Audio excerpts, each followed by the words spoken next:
तो वेलकम है स्टूडेंट्स, मैं स्वप्निल आपका मैथ्स से एक बार फिर से स्वागत करता हूं अपनी मैथमेटिक्स की क्लास में। अपन ने स्टार्ट किया था एनडीए का पेपर 2018 एनडीए फर्स्ट, और उसके लगभग 57 क्वेश्चंस कंप्लीट कर लिए थे। आज बढ़ते आगे 58 क्वेश्चन से। तो क्वेश्चन नंबर 58, अब क्वेश्चन में कहा है, मान लीजिए बिंदु ए बी और सी के निर्देशांक, बिंदु ए बी और सी के निर्देशांक क्रमशः 1 8 4 0 -11 4 और 2 -3 1 है। बोला गया है उस बिंदु डी के निर्देशांक जो ए से बी सी पर लंब पाद है, उसका हमें मान बताना है। ठीक है, अब ये यहाँ पे प्रश्न में ये तो पता लग रहा होगा एक्स वाई जेड आ रहा है, मतलब 3D का क्वेश्चन है। ठीक है, एक्स वाई और जेड तीनों आ गए, मतलब 3D का क्वेश्चन है। अब यहां पे बोला क्या गया है, त्रिभुज है, ए बी सी के निर्देशांक दिए हुए और ए से बी पर, तो ये त्रिभुज क्या है, ये तो ए दिया हुआ है, मान लीजिए ए से बी सी पर, ये बी हो गया, इधर ये सी हो गया, ये बी सी पर लंबवत है। ए के निर्देशांक है हमारे पास 1 8 और 4, बी का है 0 -11 और 4 1। अब ये पॉपुलर क्वेश्चन है बहुत कि यहां पे डी के लंबपाद निकाल लें। तो ये आपको पता है, अगर ये लंबवत है तो एडी के दिक अनुपात, एडी के दिक अनुपात और बीसी के दिक अनुपात का डॉट प्रोडक्ट हमेशा 0 होगा, जिसे अपन बोलते हैं फॉर्मूले में a1 a2 प्लस b1 b2 प्लस c1 c2 बराबर 0। याद आया 3D के अंदर समीकरण होती थी 3D में x माइनस x1 बटा a1, y माइनस y1 बटा b1 और फिर z minus z1 upon c1। ठीक है, तो नीचे a1 b1 c1 a2 b2 c2, इसे बोलते थे दिक को अनुपात डी, हाँ डी रेशियो, जो डी है डायरेक्शन रेशियोज डी आर। ठीक है, अब ये दिक अनुपात निकालते कैसे, x2 minus x1, y2 minus y1 और z2 माइनस z1। तो पहले अपन बीसी की यहां पे समीकरण बनाएंगे। बीसी की समीकरण क्या बनेगी, अभी मैंने आपको समीकरण लिख के दी, x माइनस 0 बटे में a1, मतलब y2, ये x2 minus x1 2 minus 0, y plus 11 बटे -3 प्लस 11, -3 प्लस 11 प्लस का 8, -3 प्लस 11 प्लस का 8, और z -4 बटे में 1 माइनस 4 -3 बराबर क्या मान लेंगे, लैम्डा। हमें पढ़ना है 3D अभी, और ये 12th का पार्ट है, ये आपको आता होगा, याद होगा। देखो एक बार थोड़ा सा ध्यान करो। हाँ, तो x minus 0 2 minus 0, y plus 11 बटे 8 और z माइनस 4 बटे -3 बराबर लैम्डा। ठीक, पेपर देखो ये PYQ पुराना पेपर है, बिल्कुल लगभग पैटर्न सेम रहने वाला है। पुराने पेपर करते ही इसलिए 2-3 पेपर कर लेंगे, आप देखोगे पैटर्न लगभग सेम रहता है, मतलब क्वेश्चंस की वैल्यूज बदलती है, कई बार तो क्वेश्चंस भी रिपीट हो जाते हैं। ठीक है, तो x बराबर क्या बन जाएगा, 2 लैम्डा। याद आया, ऐसे निकालते थे अपन। y बराबर 8 लैम्डा माइनस 11, z बराबर 4 -3 लैम्डा या -3 लैम्डा प्लस 4, वो एक ही बात। अब ये एक्स वाई जेड के निर्देशांक आ गए, यही अपने पास ये जो है वो डी के निर्देशांक हो गए, 2 लैम्डा 8 लैम्डा -11 4 -3 लैम्डा। ठीक है, अब एक तरीका तो ये है, हमें डी के निर्देशांक निकाल ले। देखो ये अपन शॉर्ट तरीका ढूंढ रहे यहाँ पे कंपटीशन के हिसाब से। वैसे तरीका क्या है, वैसे ये है, हम अब बी और सी के दिक अनुपात आ चुके हैं 2 8 और -3 आ गए दिक अनुपात बी और सी के, ये नीचे जो लिखे हुए A1 B1 C1 आ गया 2 8 और -3। ए और डी के दिक अनुपात कैसे आएंगे 2 लैम्डा -1 8 लैम्डा माइनस 11 माइनस 8, ठीक है, और 4 माइनस 3 लैम्डा माइनस 4, ये आ जाएगा ए और डी का दिक अनुपात। एडी के दिक अनुपात आ जाएंगे, बीसी के दिक अनुपात आ जाएंगे, तो क्या बोलोगे आप, दोनों के दिक अनुपातों का गुणनफल का योग बराबर 0 होगा, उससे लैम्डा का मान आएगा। अब यहां पे हमें इतना बढ़ाने करके हम क्या कर रहे हैं, यहां पे हम सेटिस्फाई करने की कोशिश करते हैं। ये अपने पास बिंदु दे रखे हैं, ठीक है, अगर हम किसी भी एक बिंदु को पहले बराबर कर लें, मान लो ये मैंने 2 लैम्डा बराबर 3 किया, तो लैम्डा बराबर कितना आ गया, 3/2। बाकी के दोनों बिंदु आने चाहिए फिर रखने पर, 3/2 रखने पर बाकी के दोनों बिंदु आने चाहिए। 3/2 रखा, लैम्डा में आगे 2 से 2 चौक 8, 4 12 माइनस 11 1 नहीं बैठा, पहला वाला नहीं बैठा, समझ रहे हो बात, शॉर्टकट ढूंढ रहे हैं उसमें ये नहीं बैठा, देखते जाओ। हाँ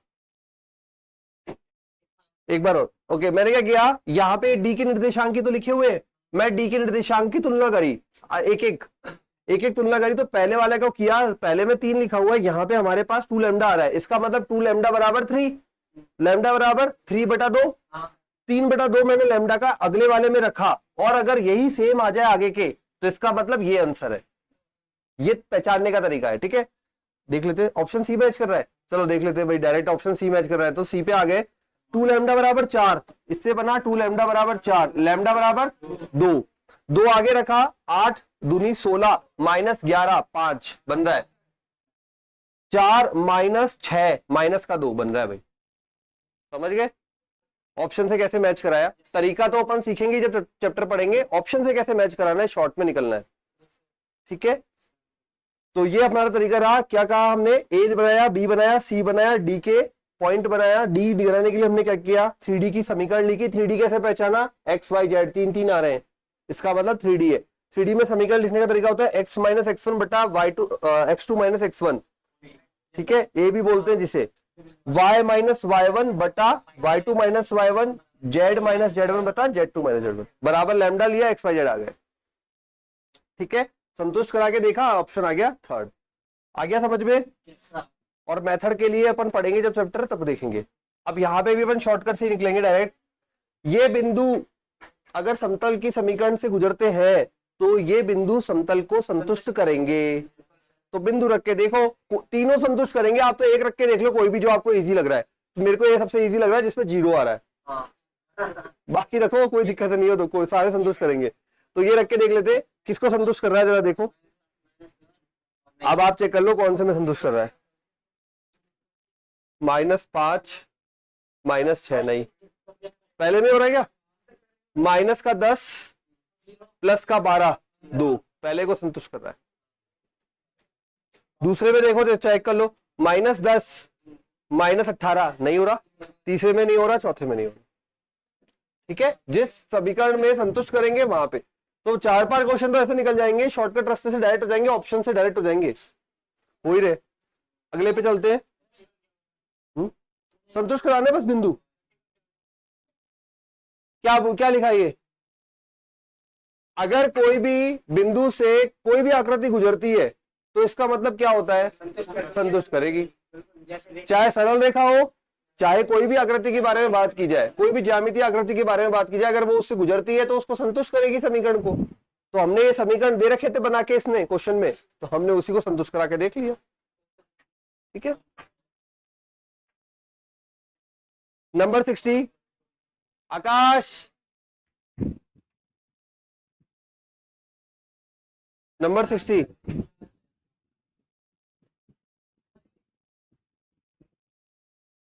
हाँ, आज अब मूल बिंदु से होकर अभी समाकलन भी आने वाले करने हैं तेरे को ही, मूल बिंदु से होकर गुजरने वाला नियत त्रिज्या r का एक गोला, ये गोला वाला शांका परिच्छेद, थोड़ा सा फिर भी बता देता हूं, क्वेश्चन थोड़ा इजी है इसलिए, r एक गोला निर्देशांक अक्षों को a b और c पर काटता है, निर्देशांक अक्षों को a b और c पर काटता है, ठीक है, निर्देशांक अक्ष मतलब ये अपने पास हो गया, मतलब ये कहना चाह रहा है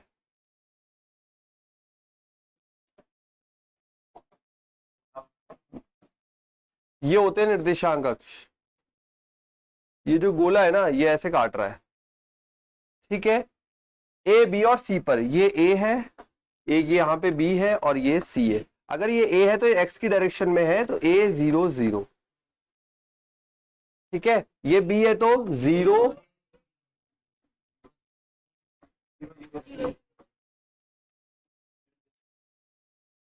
समझ गए, ए बी और सी। अब क्या बोला है, त्रिभुज ए बी सी के केंद्रक का बिंदुपथ, केंद्रक का बिंदुपथ, बिंदुपथ हमेशा समीकरण के रूप में होता है, ठीक है। तो पहले त्रिभुज का केंद्रक निकालते हैं। त्रिभुज का केंद्रक क्या होता है, त्रिभुज का केंद्रक होता है x1 plus x2 plus x3 बटा 3, y1 plus y2 plus y3 बटा 3। तो केंद्रक का यहां पे, अब केंद्रक देखो यहां से x1 plus x2 plus x3, a बटा 3, b बटा 3 और c बटा 3, बन गया केंद्रक भी। अब यहां पे आपको केंद्रक का बिंदुपथ निकालना है, और ये यहां पे r के रूप में दे रखा है। r होती है त्रिज्या, r होती है त्रिज्या। अब यहां पे त्रिज्या का डायरेक्ट फॉर्मूला याद कर लेते हैं। तो त्रिज्या जो होती है वो बराबर होता है अंडर रूट ए square plus B square plus सी स्क्वायर बटा 2। 2 अंडर रूट से बाहर है, ध्यान रखेंगे, ये फॉर्मूला है डायरेक्ट। अपन ने पढ़ा नहीं चैप्टर, इसलिए भी फॉर्मूले याद नहीं है, बट पढ़ेंगे 11th के चैप्टर से। तो r बराबर अंडर रूट ए square plus B square plus सी स्क्वायर बटा 2। इसको मैं अगर वर्ग करके लिखूं, वर्ग करके, तो क्या लिख सकता हूं, हाँ आर स्क्वायर, मतलब 4r स्क्वायर लिख दूंगा, 4r square a square plus B square plus C square, ठीक है। हमारा जो ऑप्शन आ रहे हैं वो एक्स वाई जेड के रूप में आ रहे हैं। ये हमारा एक्स है, एक्स बराबर ए बटा 3, केंद्र तो यही है ना, एक्स बराबर ए बटा 3। तो ए बराबर क्या बन जाएगा, 3x, एक्स बराबर ए बटा 3, तो ए बराबर 3x। तो ये a बराबर बन जाएगा यहां से 3x, b बराबर बन जाएगा 3y और c बराबर बन जाएगा 3z। इन तीनों को यहां पे लेके आओ, 9x square 9y square 9z square,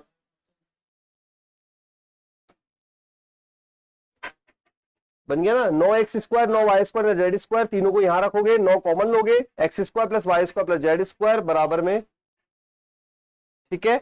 समझ गए, ये फॉर्मूला डायरेक्ट यूज किया है। केंद्रक आपको पता है, निर्देशांक अक्षों पर काटा है, तो इसलिए तीनों पर इस तरीके से काटा है, ए बी और सी, ठीक। ये क्वेश्चन थोड़े से स्टैंडर्ड क्वेश्चन आने लग गए अब, देखिए आगे। एक त्रिभुज पी क्यू आर के शीर्षों के निर्देशांक क्रमशः यह है, यदि angle R Q P theta है तो पी आर क्यू किसके बराबर है। अच्छा क्वेश्चन पूछा है। अब यहां पे देखिए, ये भी अपने पास क्वेश्चन किसका आ गया, 3D का। कैसे पता लग रहा है, 3 आ रहे हैं एक्स वाई जेड, 3D के रूल्स हमें ध्यान रखने हैं। अब यहां पे देखते हैं अप्लाई करके। तो पहले त्रिभुज बना लेता हूं पी क्यू आर, ये हमने ले लिया P, ये Q और ये R। कौन सा दिया हुआ है जल्दी बताओ पहले।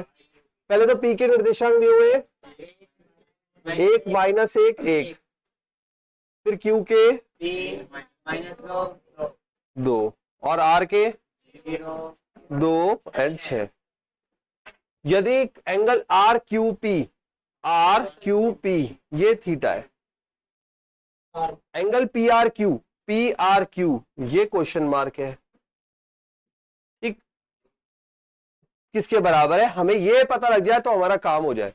अब 3D है, 3D में हमारे जो फॉर्मूला होता है एंगल पता करने का, वो होता है कॉस थीटा बराबर a1 a2 प्लस b1 b2 प्लस c1 c2 बटा under root a1 square plus c1 square. याद आ रहा है, 12th का है। हाँ, ये फॉर्मूला होता है कॉस थीटा बराबर a1 a2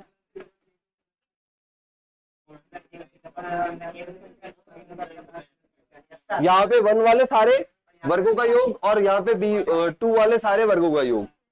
ये आता है हमारे 12th में 3D के अंदर, है ना।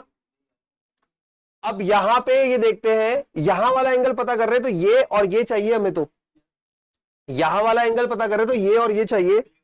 तो देखो भाई, इसके लिए इसका पहले दिक अनुपात निकालते हैं, x2 minus x1 3 minus 1 minus 2 plus 1 2 minus 1, ठीक है। उधर वाले के देखो 0 माइनस 1 2 3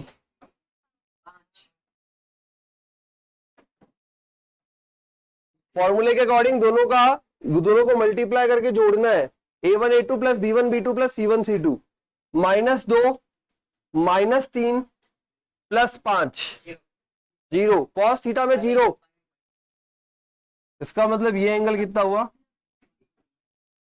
समझ में आ गई कहानी? ठीक है, त्रिभुज के तीनों कोणों का योग 180, एक 90 चला गया, 90 बचा, ये थीटा तो ये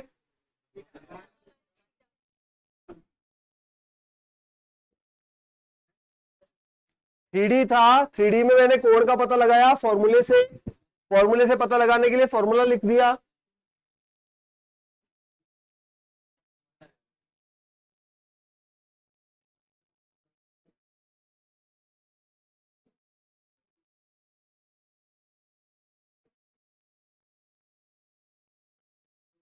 आराम से पता कर लो, a1 a2 प्लस b1 b2 प्लस c1 c2 जीरो ही बन गया तो आगे बटे वाला करना ही नहीं पड़ा। और कॉस में 0 कब होता है? 90 डिग्री पे।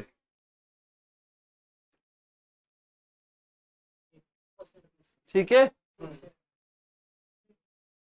कहां पे 11 बेटा? 2 गुणा -1 -2 -1 गुणा 3 -3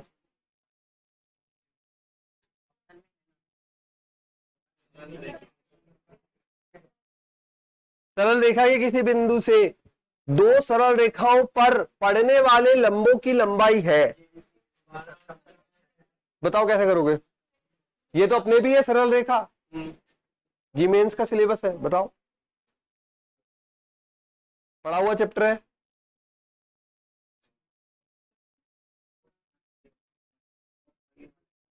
बोल क्या रहा है पहले तो क्वेश्चन पकड़ो। एक सरल रेखा है, ये सरल रेखा है पहले वाली, 2x प्लस 11y बराबर 5 के किसी भी बिंदु से 2 सरल रेखाओं पर, ये एक और सरल रेखा है, ये एक और सरल रेखा है, ये है 24 नहीं बड़ा समांतर नहीं, ये आपस में ऐसे है थोड़ा ऊपर नीचे, हमें नहीं पता ये कहां पर है। ये इधर आ गई 24x प्लस 7y बराबर 20 और ये ऊपर नीचे आगे पीछे कहीं भी हो सकती है, बस हमने ऐसे बना दी आइडिया से। 4x 3y। अब अगर कोई बिंदु पकड़ा, ठीक है, उस बिंदु से इस पे भी लंब डाला और उसी सेम बिंदु से इस पे भी लंब डाला, उसी सेम बिंदु से, मैंने ये बराबर सी बन गई यार, थोड़ा ऊपर नीचे बनेगी तो ज्यादा परफेक्ट रहेगी। ठीक है उसी बिंदु से इस पे डाला, सरल रेखा के किसी भी बिंदु से, किसी भी मतलब कोई एक बिंदु से दोनों सरल रेखाओं पर पड़ने वाले लंबों की लंबाई, तो यहां से जब पड़ेगा एक लंब ये हो जाएगा, एक यहीं से इसी बिंदु से पड़ेगा लंब तो वो भी ये दूसरा वाला हो जाएगा। ठीक है, उसी बिंदु से बोल रहा है वो यार थोड़ा सा प्रॉपर नहीं होगा।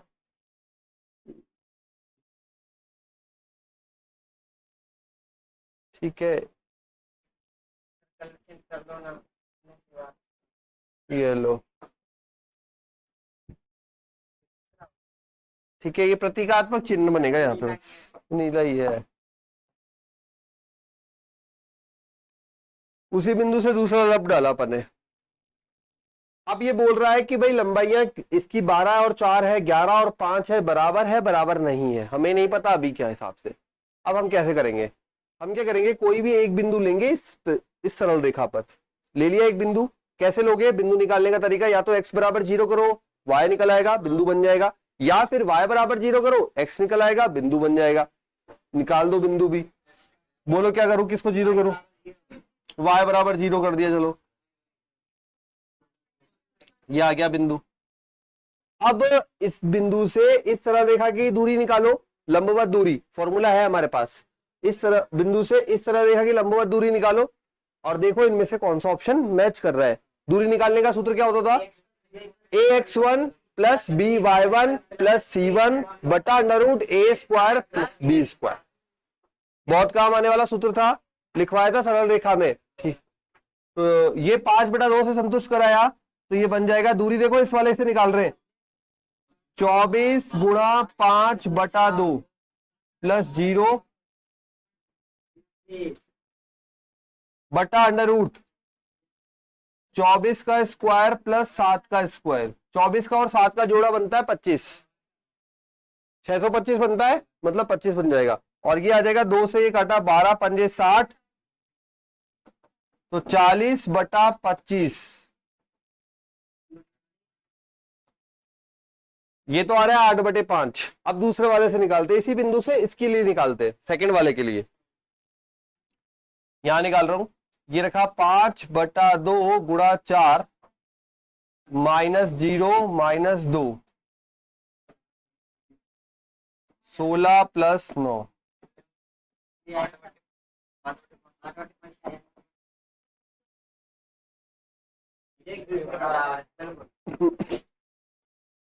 एक बिंदु निकाला। आप ही ने बोला कि भाई सर y0 कर दो, मैंने y0 किया, x बनाया, वैल्यू से ये दूरी भी निकाली, वो दूरी भी निकाली, दोनों बराबर आई, ऑप्शन मिल गया। अलग अलग आती तो फिर देखते कौन सा ऑप्शन मैच कर रहा है। दूरी का सूत्र तो याद है, एक बिंदु और एक सरल रेखा के समीकरण के भी मध्य की दूरी क्या होता है, ax1 + by1 + c1 बटा √a² + b², और हमेशा दूरी पॉजिटिव लेनी है मॉड में। चलो भाई आ जाओ नेक्स्ट पे।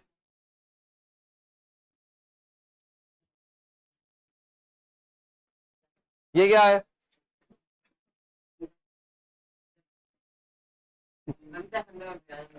बिंदु 2,3 के द्वारा 3:2 में विभाजित होता है, और दो ऑप्शन आ रहे हैं, मतलब आंसर में दो आ रहे हैं। पहले तो डायग्राम बताओ क्या होगा, अक्षों के बीच में अंतःखंड, सरल रेखा में किस प्रकार का अंतःखंड रूप, क्या बनता था अपना अंतःखंड रूप,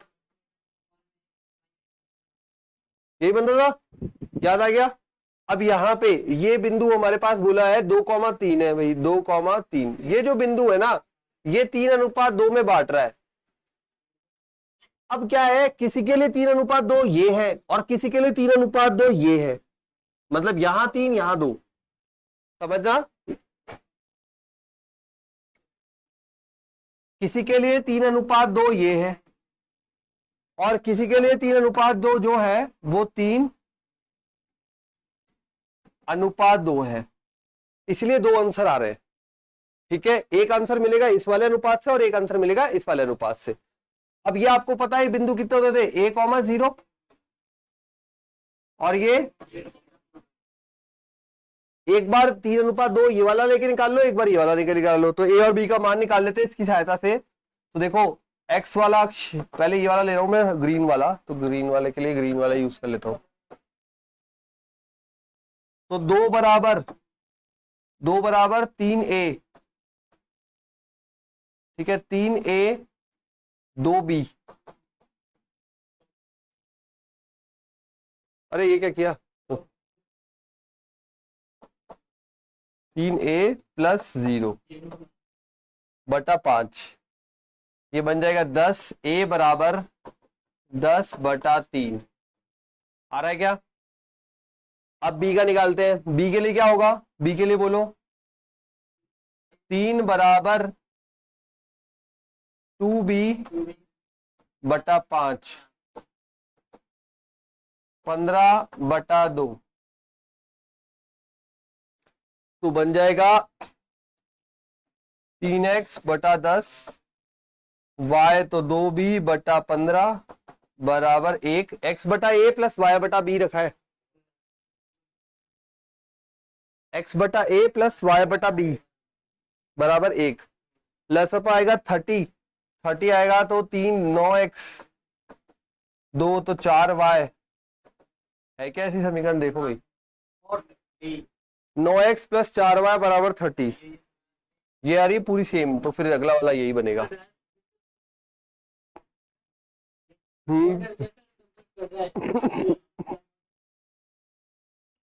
पर वो जल्दी बन जाएगा थोड़ा, ठीक है। आ गया ऑप्शन, दो आंसर क्यों आ रहे हैं? किसी के लिए 3:2 है, किसी के लिए वो वाला 3:2 है, इसलिए दो आंसर बन रहे हैं। तो एक बना बाकी किसी में मैच नहीं हो रहा। अगर यहाँ पे मैच हो जाता तो अपन दूसरे आंसर पे जाते, बट एक ही बन रखा है तो फिर ठीक है।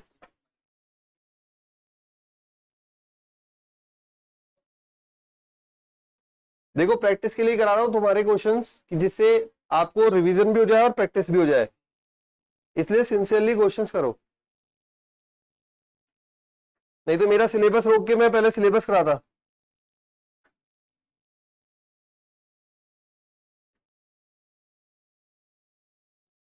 हाँ भाई ये क्वेश्चन तो बताओ, अब ये तो सिखाया है जी मेंस में ही। बहुत सारे कराए थे ऐसे। सरल रेखाओं के बीच की दूरी, दो सरल रेखाओं के मध्य की दूरी, प्रवेश फॉर्मूला क्या था? मतलब साफ। और बताओ कोई, दो सरल रेखाओं के मध्य की दूरी टिकम।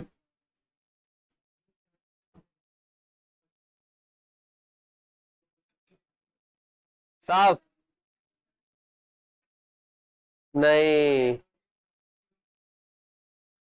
ये अभी आई आवाज।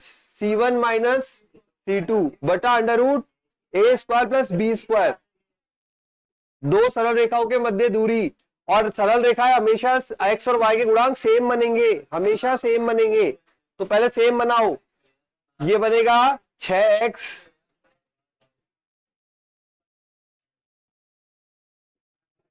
ये हो गया पहला समीकरण। दूसरा इसी रूप पे लिखेंगे 6x प्लस 8y, ये हो गई दोनों सरल रेखाएं सेम टू सेम। अब दोनों के कांस्टेंट के बीच में डिफरेंस, मतलब C1 माइनस C2 बटा under root A² plus B²।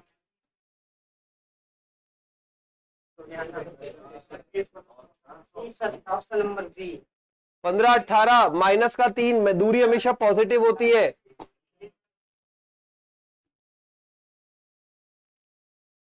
कराए थे ऐसे क्वेश्चंस और अपने आए हुए भी है, याद रखो यार।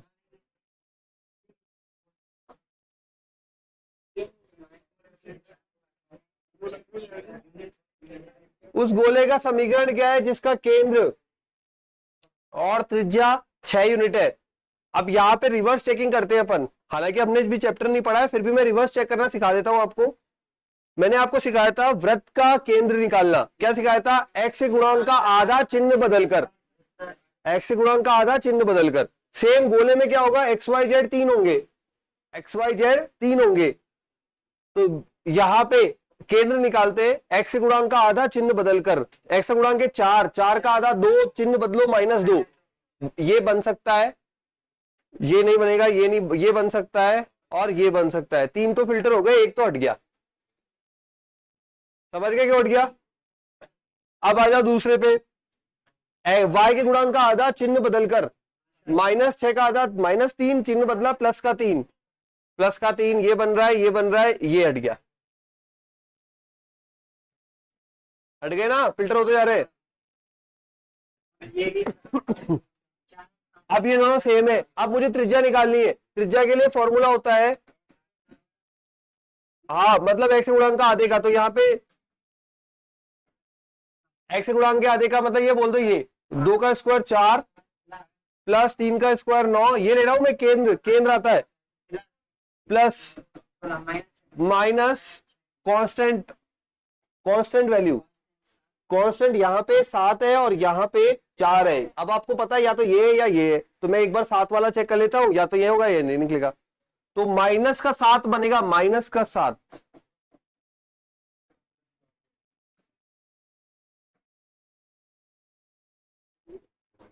कितना निकला भाई? ये 9 और 4 13, 13 प्लस 16 निकल रहा है क्या? पूरा हो रहा है? इसका मतलब ऑप्शन नंबर ये वाला है, ये नहीं है। हल करो ना। तो हमें 6 ही तो चाहिए, तो हमने ये लिया तभी तो 6 आया। भाई हमें केंद्र चाहिए, त्रिज्या चाहिए। केंद्र चेक किया पहले, केंद्र से फिल्टर किए 2-4, फिर उसके बाद त्रिज्या निकाल के चेक कर लिया। त्रिज्या यहाँ पे मैच कर गई, ठीक है, नहीं मैच करती तो ये वाला आंसर हो जाता। ओके, फॉर्मूला होता है एक्स के गुणांक का आधा चिन्ह बदलो, वाई के गुणांक का आधा चिन्ह बदलो, जेड के गुणांक का आधा चिन्ह बदलो। वृत्त में भी यही होता है, गोले में भी यही होता है। वृत्त में बस 2 होते हैं, गोले में 3 हो जाते हैं, एक्स वाई जेड। ये तो आ गया केंद्र। और त्रिज्या का फॉर्मूला होता है केंद्र का स्क्वायर और फिर कांस्टेंट को घटा दो। डन। हाँ, याद करते चलो फॉर्मूले। शांका परिच्छेद ही पढ़ाऊंगा अगला पार्ट, उसमें फिर ये फॉर्मूले भी काम आएंगे, तो याद रखना।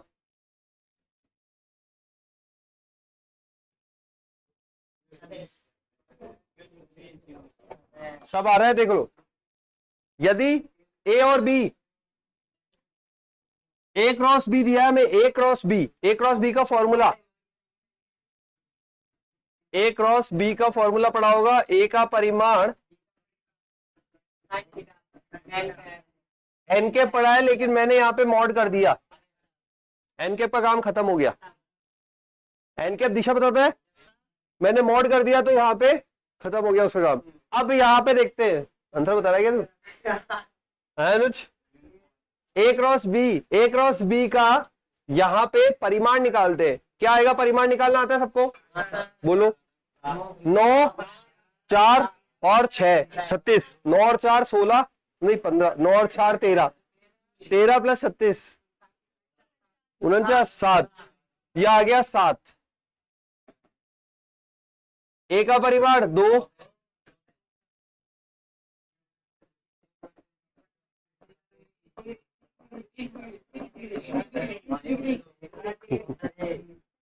ठीक है। हाँ, ये मत बोलो सिलेबस नहीं हुआ इसलिए हम पूरा नहीं कर पाए, ठीक है। तो ध्यान रखे एनडीए वाले पर्टिकुलर स्टूडेंट्स, ये इस तरह के क्वेश्चन तो ना छोड़ के आए कम से कम। ये तो 12th स्टैंडर्ड पे आया है, ठीक। नहीं नहीं, हर साल आते हैं एनडीए में ऐसे पेपर क्वेश्चन आते हैं।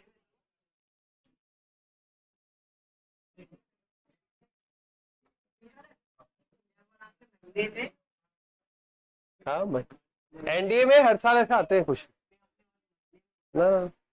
मान लीजिए मूल बिंदु ओ के सापेक्ष बिंदुओं पी और क्यू के स्थिति सदिश पी और क्यू है। बिंदु आर और एस,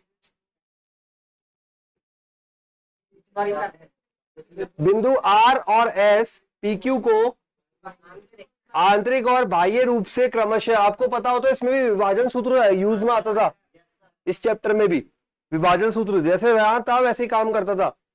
2:3 के अनुपात में विभाजित करते हैं। यदि OR और OS परस्पर लंब है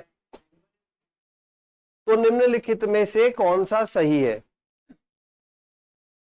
बिंदुओं P और Q के इसी सदिश P और Q है, ठीक है। बिंदु R जो है PQ को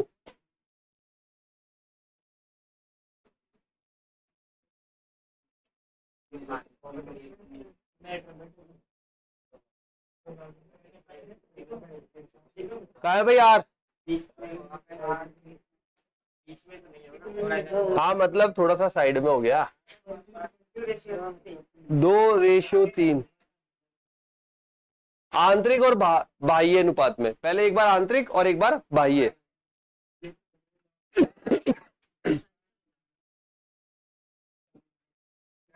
हाँ लो भाई, पहले आंतरिक वाला करो विभाजन।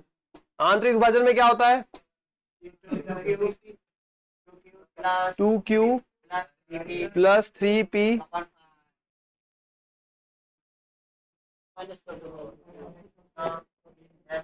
याद आया? अब वहां पे क्या बनेगा?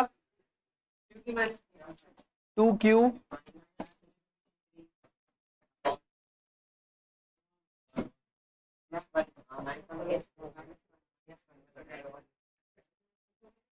आगे ये आंतरिक हो गया, ये बाह्य हो गया। इसके हिसाब से क्या आया? 3P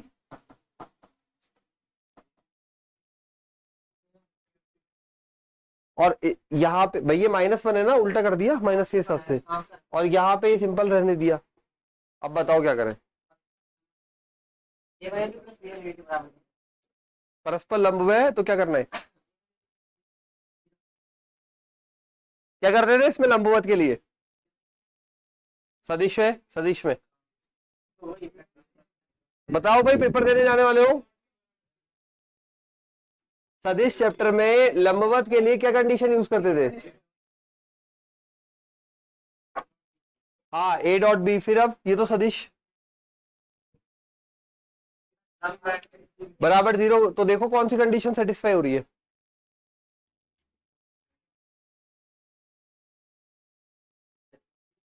बराबर 0 करोगे, कोई तो कंडीशन होगी जो इनमें से सेटिस्फाई हो रही होगी, देखो तो सही।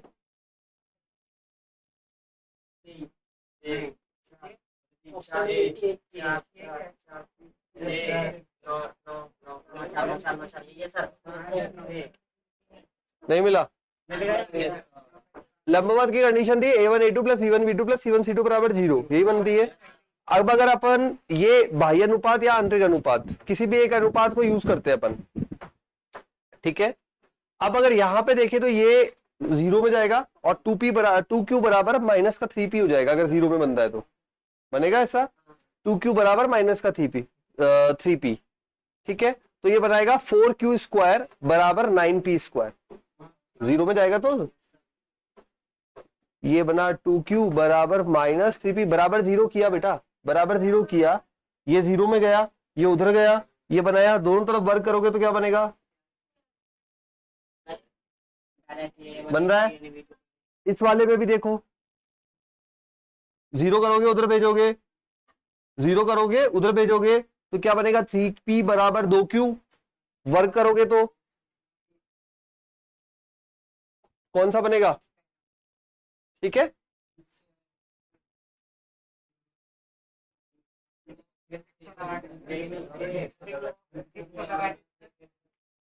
नहीं लगाएंगे कोई बात नहीं, अब लगा लेंगे, लगा लेना तुम। सी आई प्लस के से निरूपित बल, बल जो बिंदु से कार्यरत है का बिंदु के गिर्द आघूर्ण क्या है? फिर इस बार से पूछना अब। अरे मुझे आघूर्ण एफ का फॉर्मूला होगा कोई आघूर्ण वाला। सर ये जो है ना, ये जो बल दिया है, लगा, लिख लो क्वेश्चन, फोटो खींच लो, लगा लेना, तुम बता लेना। क्रॉस प्रोडक्ट करना है। हाँ तो कर लेना आप घर पे, ठीक है। बस बस बस a plus 2b plus 3c बराबर 0, a cross b, b cross c, c cross a बराबर lambda b cross c। Lambda का मान क्या है, कैसे निकालेंगे? सबसे पहले देखो यहाँ पे, देखो यहां पे एक चीज आ रही है, यहां b और c आ रहा है ओनली, इसका मतलब a हट रहा है, b और c आ रहा है, इसका मतलब a हट रहा है, तो a को हटा देते तो a बराबर क्या बनेगा?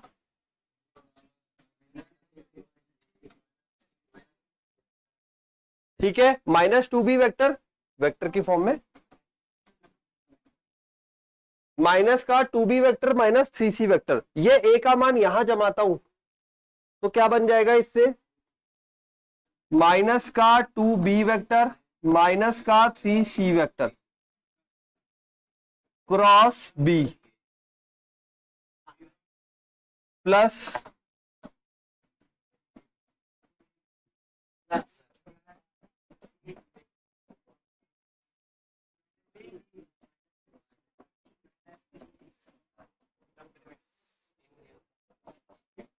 b क्रॉस b क्या होता है भाई?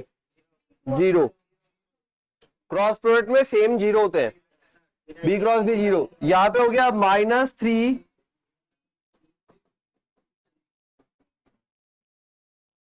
प्लस, इसको छेड़ो ही मत, b क्रॉस c को। यहां पे देखो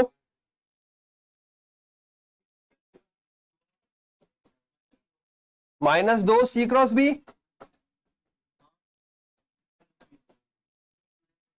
लेकिन हमको रिजल्ट चाहिए b क्रॉस c में। b क्रॉस c मतलब इसको उल्टा करूंगा तो प्लस का 3 प्लस का 3 प्लस का 1 4 और प्लस का 2 6। b क्रॉस c में बदलोगे ना, देखो बेटा क्या करोगे, यहाँ पे हमने a का मान निकाला, a का मान निकालने के बाद जमाया मान गुणा किया तो ये आया, हमें b क्रॉस c में चाहिए रिजल्ट, यहाँ पे b क्रॉस c बोला है ये ऑलरेडी है, इसको बदलोगे तो माइनस बाहर आ जाएगा, इसको बदलोगे तो माइनस बाहर आ जाएगा, ये देगा 2, ये देगा 1, 3 और ये 3 6।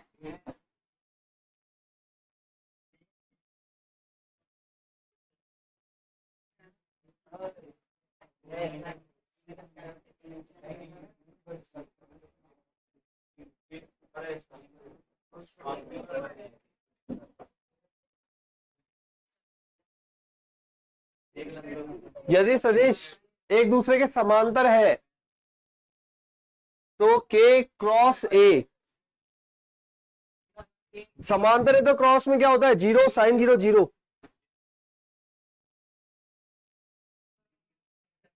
अरे समांतर, समांतर में थीटा कितना होगा, 0 डिग्री साइन 0 0। और क्रॉस प्रोडक्ट में ये के जो कांस्टेंट है, ये वाला के, ठीक है, ये आपको दिया हुआ है और ये दिया हुआ है। और के क्रॉस ए जब करोगे समांतर है तो के का परिमाण ए का परिमाण साइन थीटा साइन 0 0 आ गया।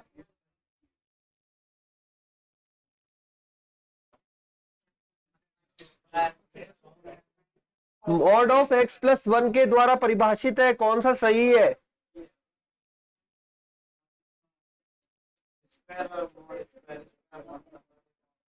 फलन में x सीधे के x स्क्वायर करो, चेक करते जाओ भाई, ये क्या बनेगा, x square plus 1, x square plus 1, एक तो ये बनेगा,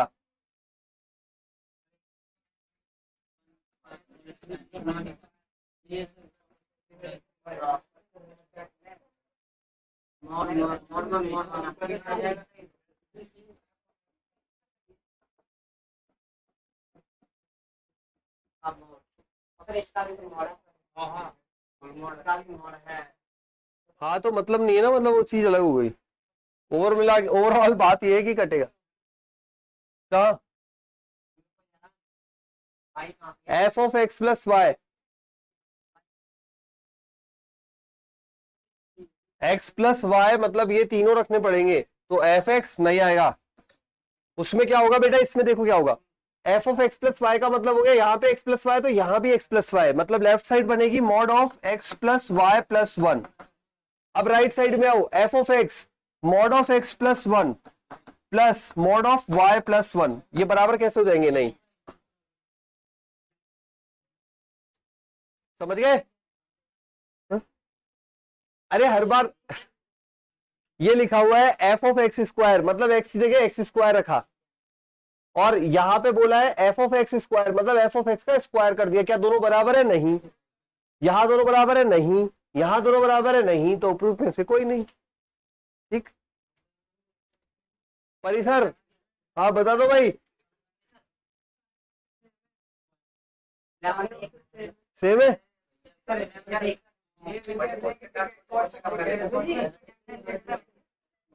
देखो परिसर निकालते समय एक ही बात का ध्यान रखा जाता है, नीचे आपको पता है यहां प्रांत होता है और यहां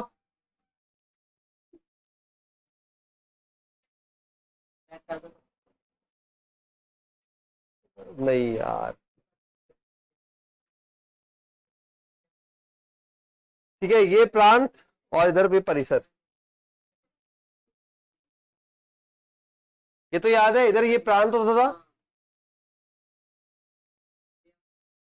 ये सारे के सारे अवयव जो होते हैं वो सह प्रांत कहलाता है, और जो काम आते हैं वो परिसर कहलाता है। हमको बोला गया है फलन आर से आर में डिफाइन है, ठीक है, मतलब minus infinite two plus infinite. अब आप बताओ यहां कौन कौन से मान आ सकते हैं और कौन कौन से नहीं,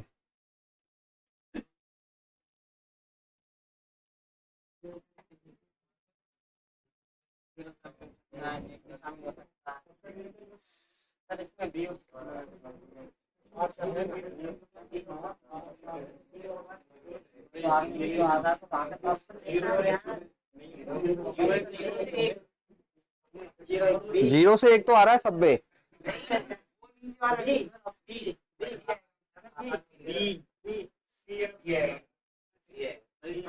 देखते हैं, देखो पहले एक बार बस यही चेक करना है यहाँ पे जीरो पे है कि वैलिड की नहीं है और एक पे है कि वैलिड या नहीं है। बाकी दोनों तो है ही और कुछ तो कुछ दे ही रखा आपको।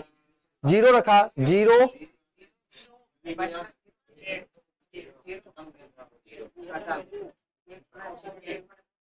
इसमें रेंज में आता है क्या ये? ठीक है भाई, एक रखो, इस रेंज में आता है क्या? तो बस तो भी हो गया, बस ये वाला ठीक है, समझ गए कहानी? दो रख के देख लिए, अगर अनंत बनता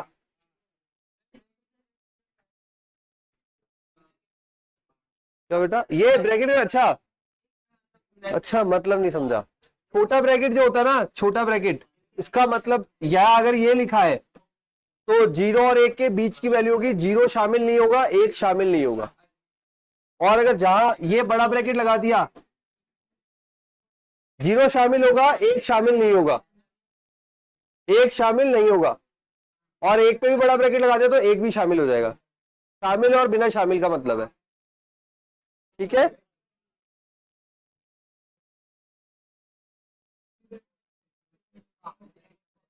हाँ भाई ये तुम्हारे लिए जल्दी से बता दो।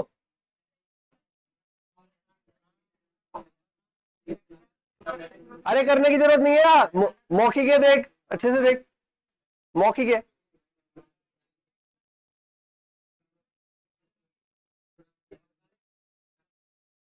संतत पूछा केवल संतत।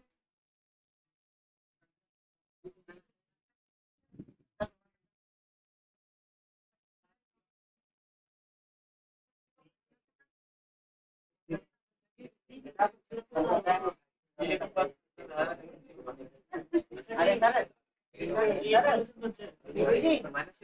सर मॉडल स्टेप यहाँ पे उठा बन जाएगा सर। अरे ऑप्शन बोलो, ऑप्शन ऑप्शन ग्राफ में समझाओ मेरे को, मौखिक है। Sir option D. मापांक फलन सदैव संतत होता है, अवकलनीय नहीं होता। केवल केवल अवकलनीय नहीं होता कहां पर? जहां पर वो डॉगो बनाता है, वी का पॉइंट बनाता है, वी का पॉइंट बनाता है, यहां पे अवकलनीय नहीं होता, बाकी सब जगह संतत होता है, अवकलनीय होता है। मौखिक था x बराबर 0 पर, x बराबर 1 पर, अरे सब जगह संतत होता है। मापांक फलन सदैव संतत होता है, अवकलनीय केवल उस बिंदु पर नहीं होता जहां वो अंदर जीरो बना रहा होता है, जहां अंदर जीरो बना रहा होता है, मतलब 0 पर और 1 पर, यहां पे अवकलनीय नहीं होगा। संतत में कुछ चेक नहीं करना यार, संतत के लिए तो लाइन रटवाइए। संतत होता है सदैव।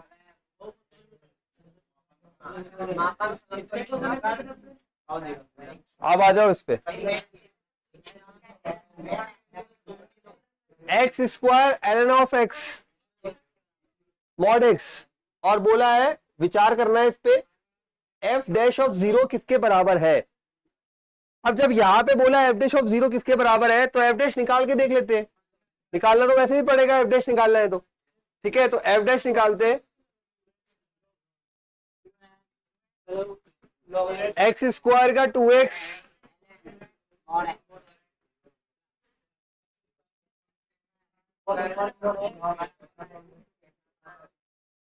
ठीक है, ये बन गया अपना, ये तो कुछ भी नहीं चेंज हुआ। और ये यहाँ पे एक मॉड एक्स है, मॉड एक्स प्लस और माइनस देता है, मॉड एक्स प्लस और माइनस देता है, बट तो यहां पे मतलब क्या है प्लस और माइनस का? केवल इसको तो कट करेगा ही ना, ठीक है? ये हो गया अपने पास 2x ln ऑफ x, और फिर क्या बोला है 0 पर f डैश ऑफ 0।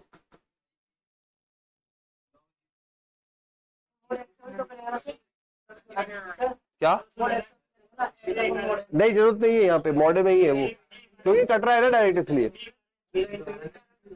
ये 0 हो गया इसकी वजह से, और यहां पे रह गया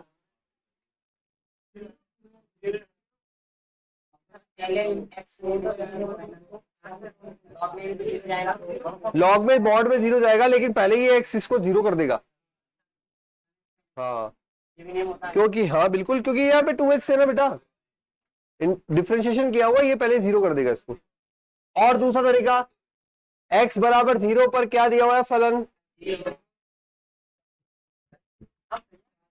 अवकलन करोगे, करने की जरूरत नहीं है। जीरो का अवकलन जीरो ही होता है। अब वापस अभी चैप्टर पढ़ा है, तो लेटेस्ट चैप्टर पढ़ा हुआ है। परवलयों द्वारा परिबद्ध क्षेत्र का क्षेत्रफल क्या होगा, फाइंड करो जल्दी करो, फिर मैं करूंगा। चलो अभी का चैप्टर है, अभी का। हाँ अभी तो टेस्ट में भी नहीं आया, अभी टेस्ट होना बाकी है इसका, तो करो। दो परवले दिए, दोनों के डायग्राम बनाओ और करके देखो। टेस्ट का क्वेश्चन है ये, जब भी टेस्ट होगा उसमें डालूंगा। फिर ये नहीं डालूंगा तो अगले पेपर का डालूंगा।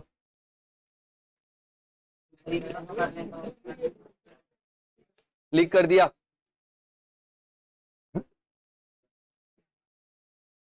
अरे ऐसे हवा में नहीं आएगा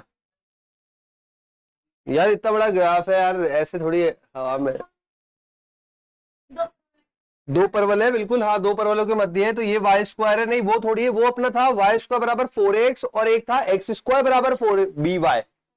ये यहाँ पे दोनों वाई स्क्वायर है, दोनों वाई स्क्वायर है, ये तो बनेगा देखो वाई स्क्वायर बराबर 3x, ये तो बनेगा सिंपल।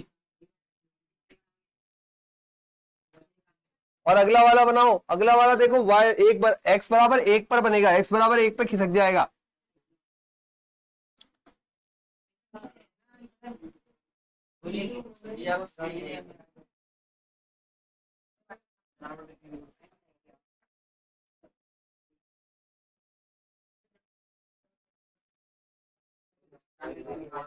कैसे खिसका ये पता है ना, एक्स बराबर एक पे खिसक गया।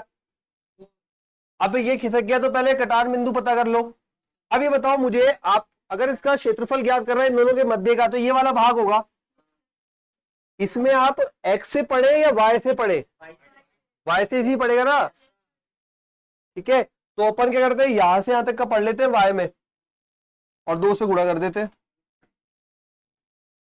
तो ये कटान बिंदु निकाल के दे दो y की शेप में।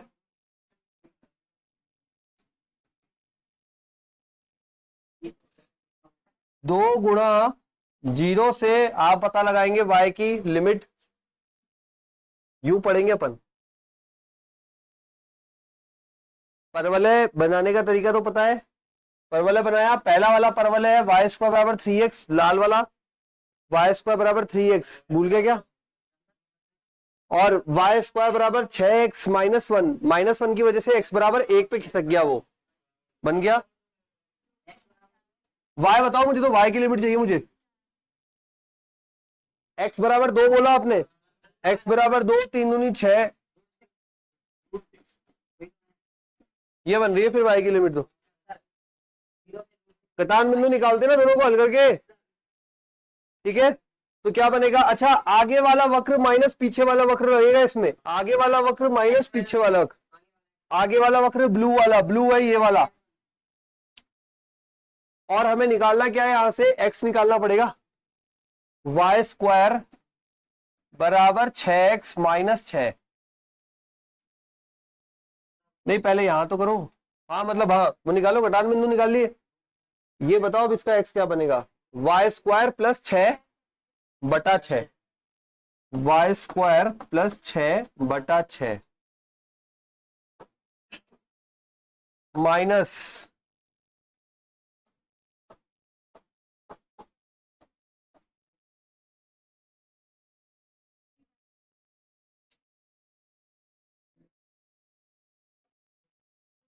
ये बना दिया भाई। तो 2 को बाहर रखा, समाकलन करते हैं, वाई स्क्वायर का वाई क्यूब बटा 3, वाई क्यूब बटा 18, 6 से 6 कट गया, 1 का x, x नहीं y, ये मैंने y, हाँ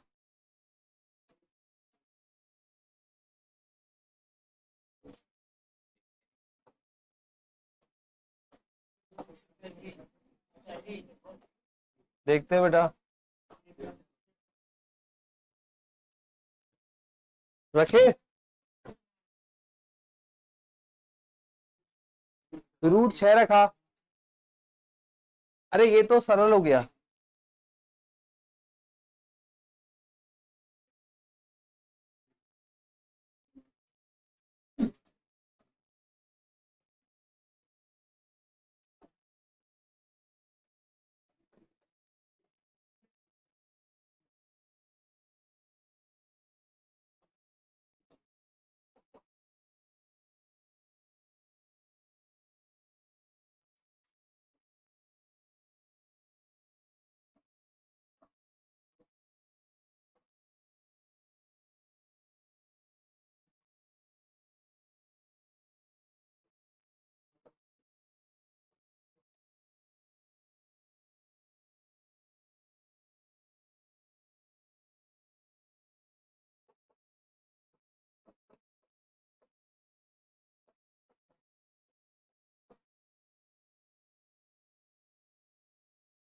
कितना आ रहा है भाई?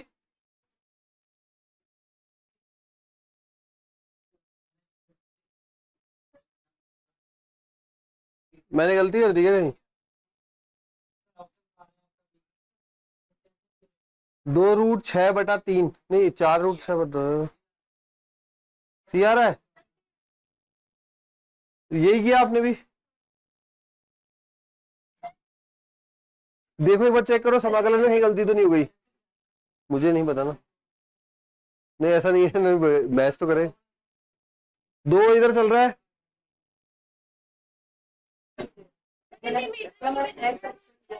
हाँ सर हाँ 1 मिनट कहाँ पे? √6 का क्यूब। √6 का क्यूब आएगा 6√6, वही लिखा है मैंने भी। हम्म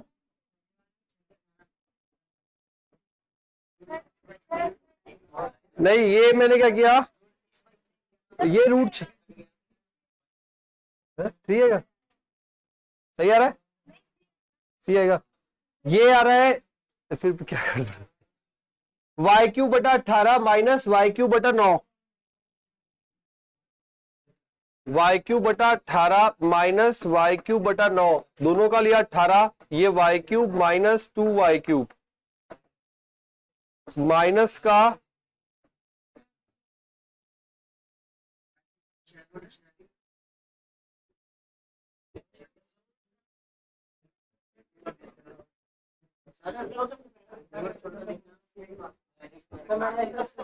तुम्हारा कितना आ रहा है? सी आ रहा है, तो मेरे में क्यों गायब हो गया 2? हाँ लघुत्तम लिया, यहां से गलती हुई है, मतलब यहां तक तो सही है, मैच कर रहा है कैल। हाँ हाँ भाई y³/18 माइनस y³/9, इन दोनों को हल किया, 18 ले लिया, y³ माइनस 2y³ मतलब माइनस। हाँ सर वो एक अच्छा ये ही आएगा, सही है सही है सही है, यहाँ गलती हुई है, अब समझ आ गया। हाँ सबका आ रहा है, मेरा नहीं आ रहा है यार, चक्कर क्या पड़ रहा है?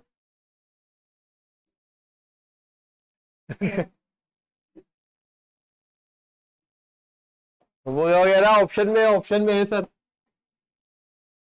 नहीं गड़बड़ हो गई थी ना।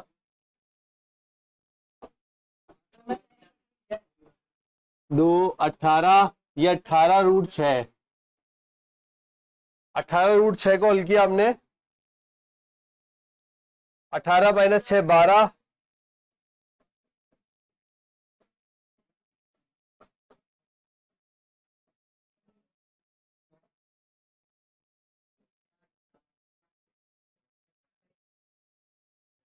और देखो गलती भी ऑप्शन में थी। गलती भी वो इसलिए दी थी क्योंकि ऊपर वाला भाग और नीचे वाला भाग 2 से गुणा करने का चक्कर पड़ जाता है कई बार, तो ऐसा भी हो जाता है। तुम्हारे सामने जो गलती हुई वो भी थी, वो तो तुम्हारा आंसर मैच नहीं कर रहा था इसलिए मैंने देखा। ठीक है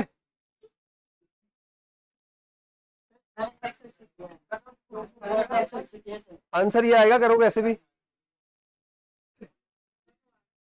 आंसर तो यही आएगा, करो कैसे भी। आसान ये पड़ता है जैसे पढ़ना। ठीक है डन, चलो आगे बढ़ते हैं।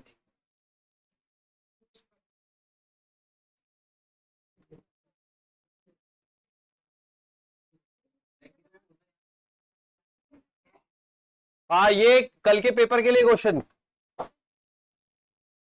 पता नहीं है या नहीं है, मुझे नहीं पता भैया, यहाँ पे ही आ रहा है ना अधिकतम वर्ड, तो कल पेपर भी अवकलज के अनुप्रयोग, अधिकतम निम्नतम मैक्सिमा मिनिमा, ठीक है तो वही बनता है।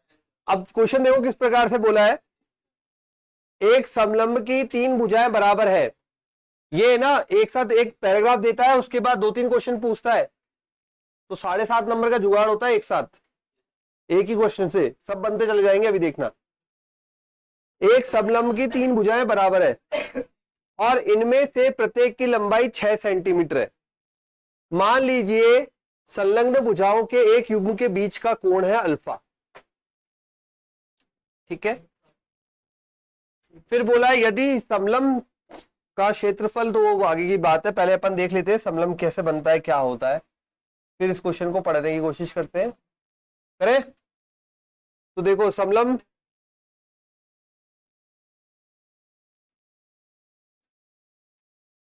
ए बी सी एंड डी, कुछ और नाम दे रखे क्या? ठीक है, 6। अब ये 6 है, ये 6 है और ये 6 है, ये ऑब्वियस सी बात है थोड़ी बड़ी है, आपको भी पता लग रहा है बड़ी है, समलंब का फॉर्मेट ही ऐसा होता है, ये बड़ी होती है। ठीक है, पहले तो एरिया का फॉर्मूला आना चाहिए।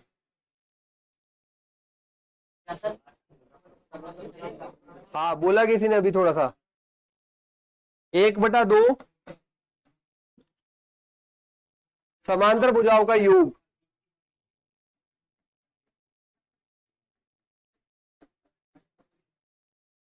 ऊंचाई, ऊंचाई ये ऊंचाई, ये हमने इस पे लंब डाले। अब ये 6 है तो ये वाला भी भाग 6 रहेगा, ये वाला भाग भी 6 रहेगा।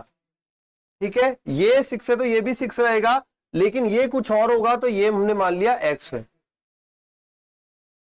ठीक है, अब इसके हिसाब से अगर देखा जाए तो क्षेत्रफल क्या बन गया, 1/2 ए बी हो गया अपना,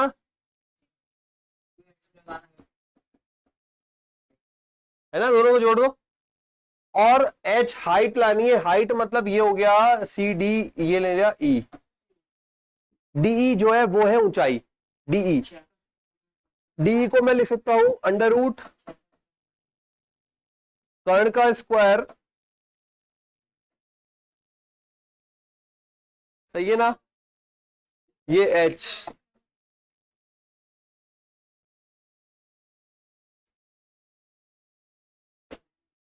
क्लियर है। क्षेत्रफल क्या करना है, अधिकतम, क्षेत्रफल अधिकतम करना है, क्या करोगे, एक बार अवकलन बराबर 0, अगर एक से ज्यादा मान आए तो चेक करेंगे दूसरी बार के लिए, और एक ही मान आया तो आगे बढ़ जाएंगे। ठीक है, करते हैं तो, अच्छा ये 2 कॉमन आ गया, a बराबर बचा हमारे पास, 2 कॉमन आगे कट गया, 6 प्लस x, और अंडर रूट में बचा 36 माइनस एक्स स्क्वायर। चलो अवकलन शुरू करें। हाँ बिल्कुल, dA अपॉन dx, पहले सिंपल इसका कर देता हूं, 6 प्लस एक्स का 1, under root as it is. अब 6 plus x as it is,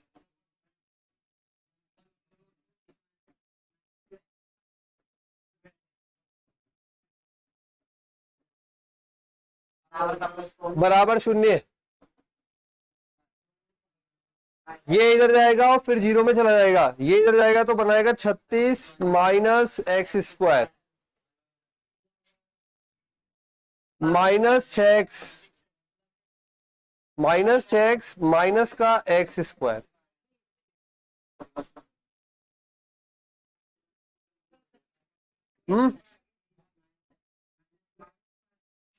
तो माइनस का 2x स्क्वायर माइनस का 6x प्लस का 36, 2 कॉमन, -2 कॉमन लेके उधर भेज दिया, तो एक्स स्क्वायर प्लस का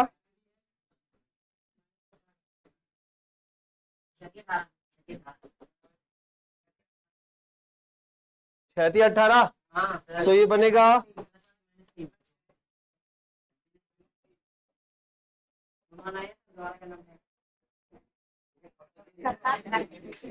नहीं करना पड़ेगा, देखो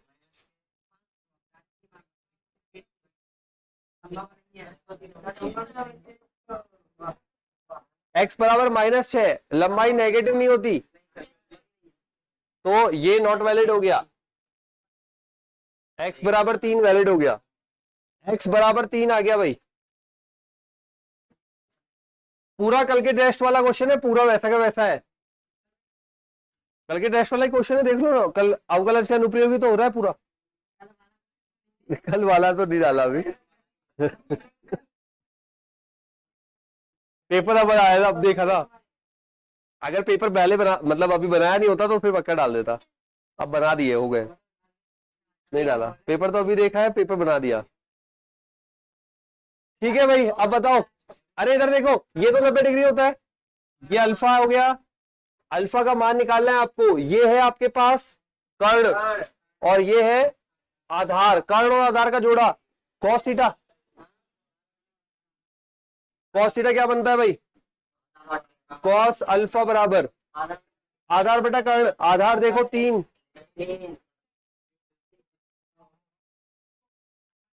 60 मतलब π/3। अरे अभी देखना, अभी एक ही अपन ने जो मेहनत की है उससे कितने नंबर मिलेंगे।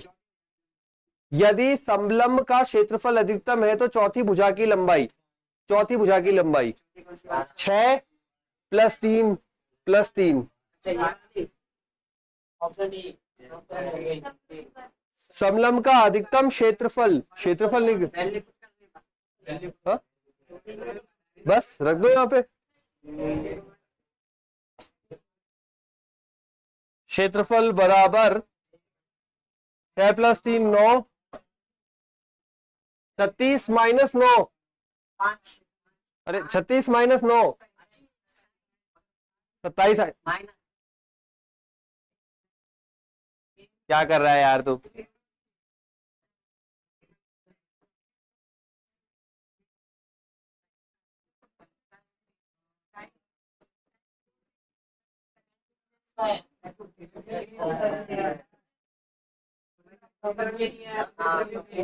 इसका मतलब क्या हुआ, अगर एनडीए के पेपर में ये ऐसे वो क्वेश्चन नहीं आया, उसका आंसर नहीं आया, तो सारा साफ। और एक आ गया तो आगे बनते चले जाएंगे। 120।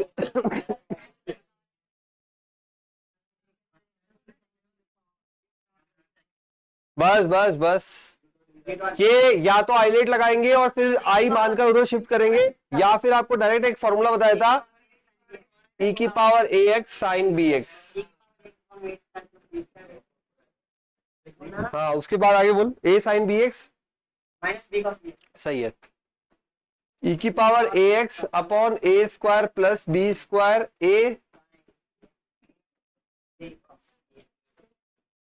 a और b बता देता हूं। उसमें a बराबर इसमें लोगे 1 और b बराबर 1।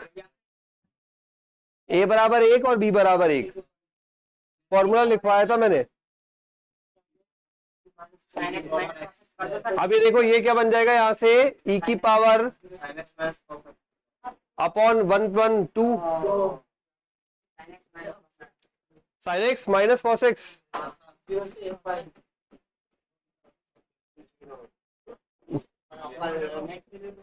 लिमिट अपने पास है 0 to π। बिल्कुल लगाएंगे, उसकी भी लगाएंगे। अब पहले पाई रखा तो e⁻ π/2 sin π 0 cos π -1। -1 तो +1 बन जाएगा, तो ये आ गया +1 माइनस। अब 0 रखा, e⁻0 1 sin 0 0 cos 0 1 -1, but lower limit है तो फिर से माइनस आएगा। ये आ गया आंसर, e⁻ π -1/2।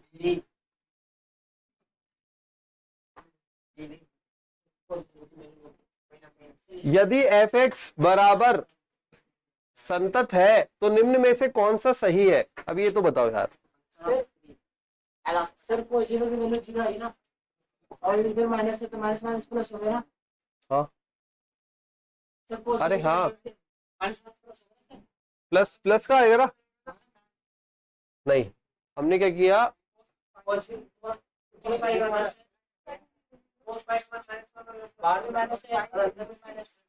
गलत कर देंगे। एक मिनट वापस चेक कर लो, वापस चेक कर लेते, वापस चेक कर लेते, रुको। पाई रखा, e⁻ π/2 sin π 0 cos π -1, ये हो गया +1, ओवरऑल आ गया e⁻ π/2। यहां तक तो आ गया, ठीक है। ये आ गया पूरा अपर लिमिट वाला, देन माइनस लगा दिया। अब 0 रखा, e⁻0 1/2 साइन 0, ये आ गया माइनस का 1। हाँ सही है, सही है, सही है। प्लस का आएगा, ठीक है।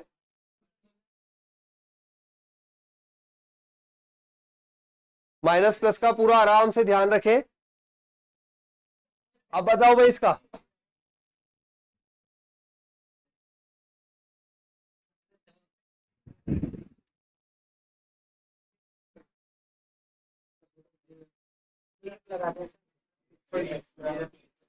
x बराबर 3 पर संतत है, ये आपको बोला है।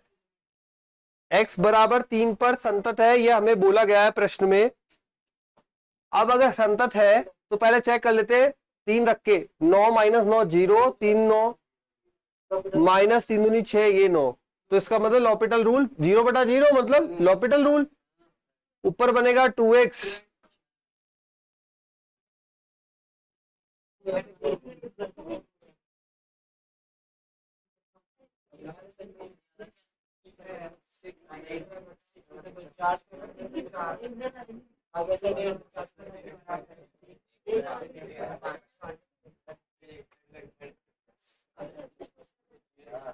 जहां भी 0/0 मिलता रहे वहां लॉपिटल चलता रहे।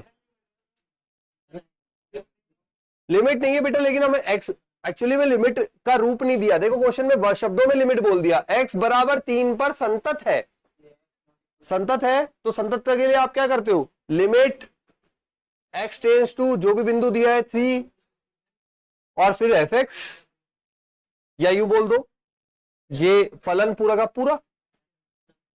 तो वैसे दे दिया क्वेश्चन लिमिट के रूप में, और 0/0 बन रहा था, इसलिए अपन ने लगा दिया। अब यहां पे आ गए अपन x ln of x dx। ILATE लगेगा, आइलेट में कोई दिक्कत नहीं। अच्छा, I inverse L log first as it is, दूसरे का समाकलन, पहले का अवकलन, दूसरे का समाकलन,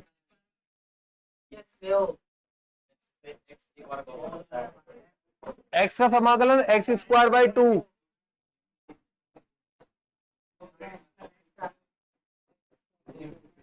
x²/4। लिमिट है 1 से e। e रखा log e 1, e²/2।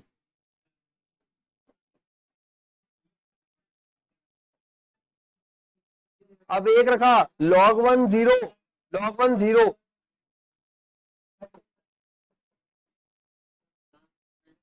ये आधा, ये 1/4 है, आधे में से चौथाई गया, चौथाई बचेगा, तो ये बनेगा e²/4। है क्या ऑप्शन?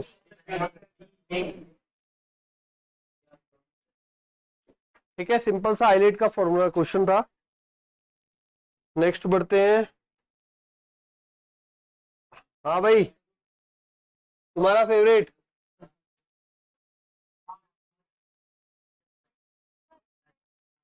इसमें भी आ गया।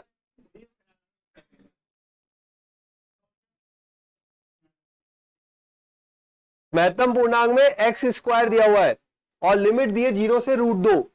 तो पूर्णांक एक तो 1 बनेगा पूर्णांक यहां पे, तो लिमिट टूटेगी 0 से 1।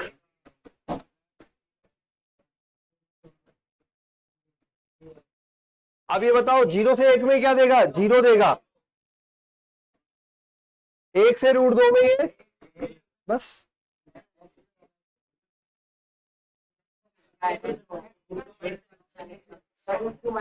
x² हो कुछ भी हो, वो हमने लिमिट में एडजस्ट कर दिया बेटा, देगा वो एक ही, क्योंकि हमेशा लोअर लिमिट चाहिएगा ना, पूर्णांक देगा।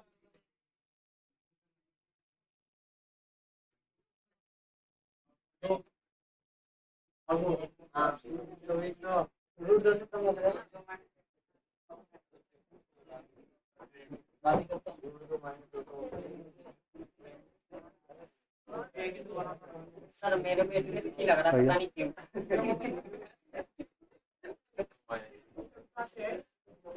0 से 1 के लिए 0 देगा, लोअर लिमिट देता है हमेशा, पीछे जाता है, और 1 से √2 के लिए 1 देगा। एक्स स्क्वायर है ये, √2 पर भी जाएगा तो 2 ही तो बन सकता है मैक्सिमम, तो 2 मैक्सिमम, लेकिन ये बिंदु रखते नहीं है ना, ये तो अगले वाले में जाता है, इससे नीचे नीचे तक रहता है, तो हमें 1.99 ले ले तो भी क्या देगा, 1 पॉइंट, तो 1 पे जाएगा ना। पक्का, लिमिट तोड़ना, अरे आगे गया, लिमिट तोड़ के, चलो 83 करो भाई, कल के लिए question. 16 sine theta minus 12 sine square theta का अधिकतम मान क्या है, कल का टेस्ट है, चलो करो, निकाल के दो वैल्यू, टेस्ट की तैयारी हो गई कल की, अधिकतम न्यूनतम तो हो गए, दो क्वेश्चन, दूसरा क्वेश्चन आया ये 3 आंसर थे उसमें तो, नहीं अभी तो ये कर।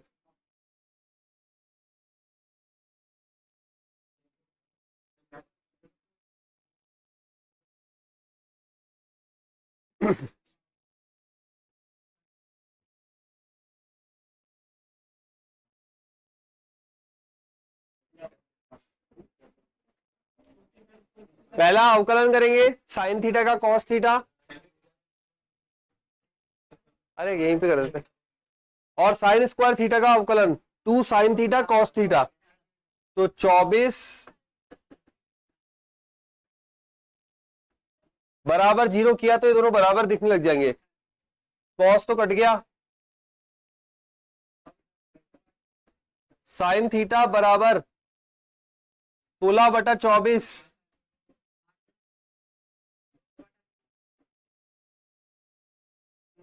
अधिकतम मान निकालना है, एक ही मान आ रहा है, ज्यादा कुछ कैलकुलेशन ही नहीं करनी, सीधा रख दो 16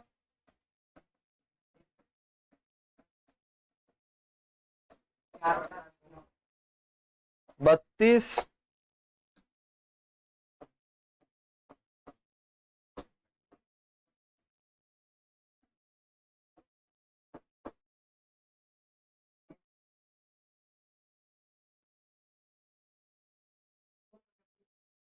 हो गया।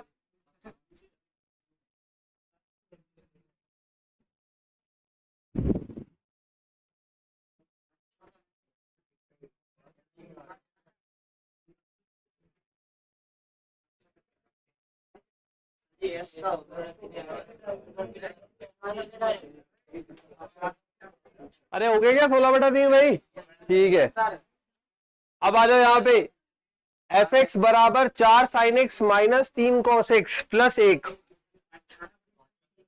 आच्छादक है तो किसके बराबर है। अब इसके लिए देखो, आच्छादक के लिए डायरेक्ट एक शॉर्टकट है, शॉर्टकट दो शॉर्टकट तैयार हो जाएंगे अब आपके यहाँ पे, आच्छादक का भी, और एक पहले ये पता लग जाएगा कि इसका मान कैसे बनता है। ए साइन एक्स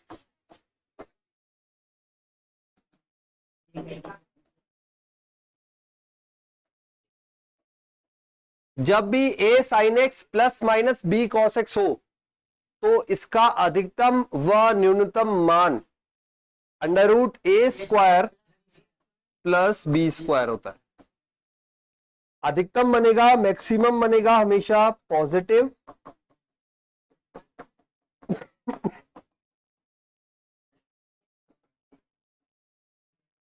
ठीक है, जब भी a sine x plus minus b cos x हो। अभी शॉर्टकट तैयार हो रहा है तो लिख लिया करो, a sine x plus minus b cos x, चाहे प्लस का हो चाहे माइनस का हो, कोई फर्क नहीं पड़ेगा, ये शॉर्टकट तैयार हो गया। मैक्सिमम मान होगा √a² प्लस बी स्क्वायर, और मिनिमम मान होगा minus √a² plus B square. A और बी क्या होंगे, गुणांक होंगे साइन और कॉस के। अब यहां से देखो ए और बी क्या है, यहां पे देखो क्वेश्चन में ए और बी क्या है,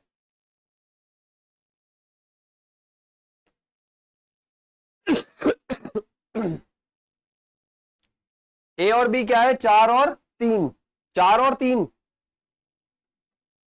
है ना, 4 और 3, प्लस माइनस का कोई फर्क नहीं पड़ेगा, स्क्वायर है, 4 और 3 है, तो अधिकतम मान क्या बनेगा इस क्वेश्चन के लिए? 4 का स्क्वायर 16, 9, 5, ये बनेगा 5 और ये बनेगा -5। लेकिन ये मान हमने केवल और केवल जहां मैंने अंडरलाइन किया उसका निकला है, साथ में प्लस एक और है, तो ये मान में +1 करोगे तो ये चला जाएगा 6 पर, और इसमें +1 करोगे तो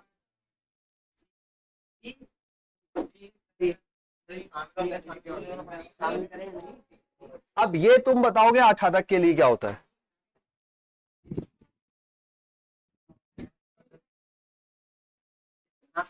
ऑप्शन तो पता लगे होंगे सी और डी, अब तुम पता लगाओ 8 तक के लिए क्या होता है? शामिल होंगे, ठीक है। अब ऑप्शन तुम देख लो, शामिल होंगे। आ जाओ अगले पे, लड़ो मत। हाँ हाँ, शामिल होंगे मतलब बड़ा वाला।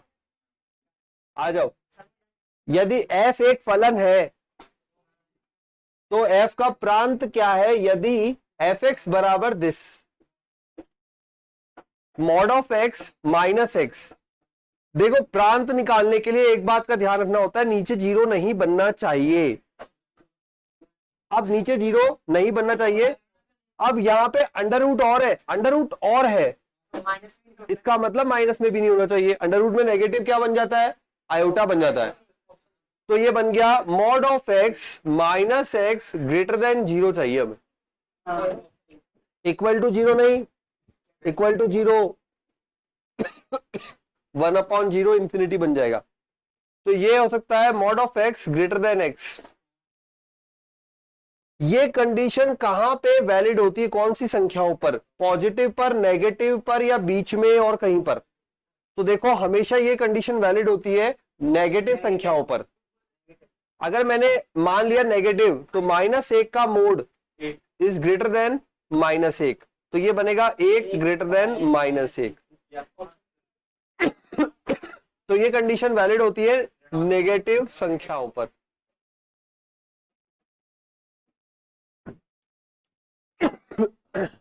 ठीक है, नेगेटिव पे वैलिड होती है।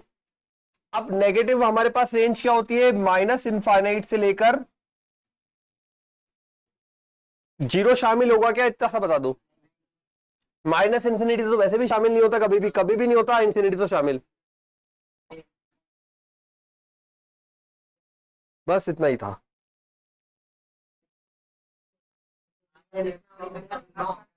अवकल समीकरण का हल क्या है? ये बन गया सिंपल dy(x). आकाश 9.3 करते करते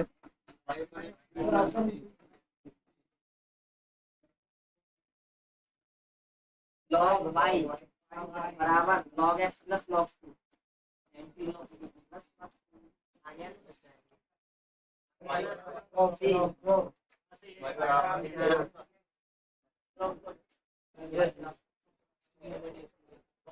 आ जाओ भाई इस पे। e की power 10x plus log sec x minus e की पावर, अवकलन बोल देता हूं, बिंदु आप रख लेना, फिर बाहर आ जाएगा। देखो, e की पावर 10x का e की power 10x sec square x, ठीक है सबका। मैच करते चलो, इधर इधर log sec x 1/sec x 10x minus e की पावर, ये तो अपने आप में क्या है? x है। ये लिखा हुआ है e की पावर में log बेस में e x, तो ये बन जाएगा x, और x का अवकलन 1। ठीक है, ये अपने आप में x लिखा हुआ है, x का अवकलन 1। सब में π/4 रख देना, जो भी आएगा वो आंसर बन जाएगा। कर लेना। अब मुझे खत्म करना है, 120 क्वेश्चन है, 15 मिनट बचे, 87 तक तो पहुंच गए। जो जो अपने टॉपिक के हैं एक बार वो ले लेते, फटाफट खत्म करते, नया पेपर शुरू करेंगे फिर। ठीक है, कर लोगे ना अवकलन? तो चलो थोड़ा सा फास्ट चलेंगे जिससे जल्दी खत्म हो जाए। निम्नलिखित समीकरणों में से किसका आवर्ती हल है? आवर्ती हल मतलब पीरियोडिक फलन कौन सा है, पीरियोडिक फलन, ये आपके फिजिक्स का क्वेश्चन है ये भी। हाँ, अब फिजिक्स में मैच करो, कोई ना कोई समीकरण यहाँ पे मैच कर रही होगी किसी पर्टिकुलर वेराइटी की। सिंपल हार्मोनिक मोशन किसने पढ़ा है, सरल, उसकी कहीं पे दिख रही है क्या आपको, देखो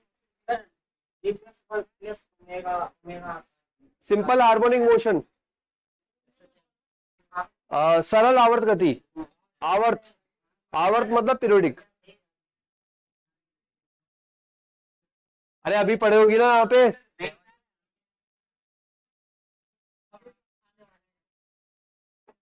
सिंपल हार्मोनिक मोशन पढ़ा नहीं अभी तक, अच्छा ओके। हाँ तो ये सिंपल हार्मोनिक मोशन है, d2x upon dt square plus mu x, direct है। उसके बाद आ जाओ अब इस पे, अगले प्रश्न पे, साइन एक्स का आवर्तकाल, साइन एक्स का आवर्तकाल होता है 2 पाई, ठीक है, आवर्तकाल मतलब पूरा आवर्तकाल की बात हो रही है, आवर्तकाल होता है 2 पाई। अब ये तो बहुत हलवा पूछ लिया, ज्यादा ही साइन एक्स पूछ लिया। जनरली क्या करते हैं, साइन 2x पूछेगा तो आप क्या करोगे, 2x बराबर 2 पाई, x बराबर पाई। अगर साइन 2x का पूछा तो इसका आंसर तो यही है, पर ये तो डायरेक्ट पूछ लिया, लेकिन वो पूछता है sign 2x, sign 3x, sign 4x, या फिर पूछता है साइन x बटा 2, साइन x बटा 3, साइन x बटा 4, ऐसे। तो आप करोगे क्या,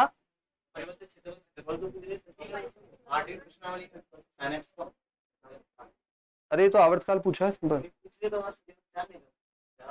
निकाला हुआ है ना 4, ठीक है। अब यहां देखो, साइन 2x का पूछा तो पाई आएगा, अगर साइन x बाय 3 का पूछा तो क्या करोगे, तो हमारा स्टेप रहेगा x बाय 3 बराबर 2 पाई। तो इस प्रकार से निकाला जाता है, डायरेक्ट होता है 2 पाई, और अगर बदल के पूछे तो कोण को बराबर कर दो 2 पाई के, कोण को बराबर कर दो 2 पाई के, x का जो मान आएगा वो कहलाएगा आवर्तकाल, हो गया, कोण को बराबर कर दो 2 पाई के, ठीक है ना। अरे ऐसे मत दे ढूंढो यार, अरे कोण को बराबर करना है 2 पाई के, साइन एक्स और कॉस एक्स में, दोनों में। अच्छा ठीक है, ओके। हाँ सेम, वो भी तो वैसे ही चलता है ना पूरा, परिसर नहीं है, आवर्तकाल, आवर्तकाल, आवर्तकाल पूरी वैल्यू कहां से कहां तक कवर होती है।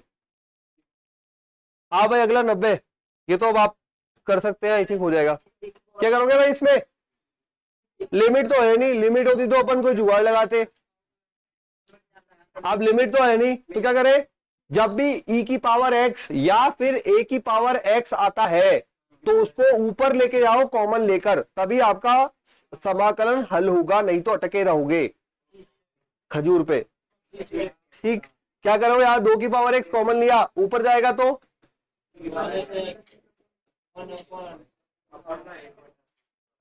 ये बन गया, नीचे वाले को t माना,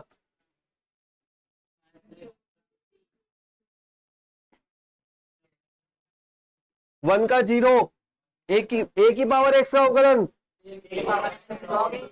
ए की पावर x log a, तो ये बन जाएगा 1 का 0 माइनस 2 की पावर माइनस x, ए की पावर x log 2, और साथ में माइनस का गुणांक भी आएगा, x का गुणांक भी आएगा, और dx बराबर dt, तो 2 की पावर माइनस x dx बराबर 1 बटा log 2, अब हो जाएगा क्या, अब हो जाएगा, ये बन जाएगा, हाँ जो भी आ रहा है, ये देखो ये बन जाएगा आपके पास 1 अपॉन log 2, ये 1 अपॉन टी का log t,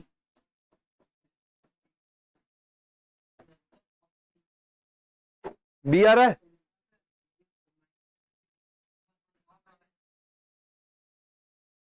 जब भी e की पावर x या a की पावर x मिले उसे ऊपर भी लेके जाओ, अगर ऊपर नहीं है तो।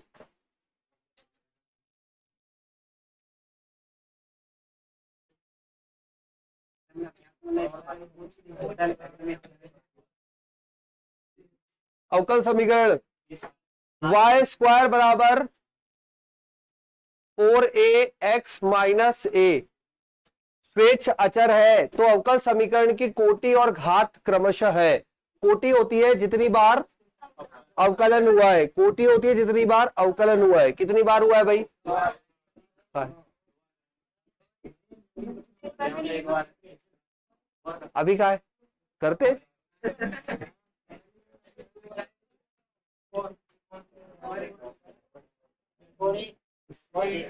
एक बार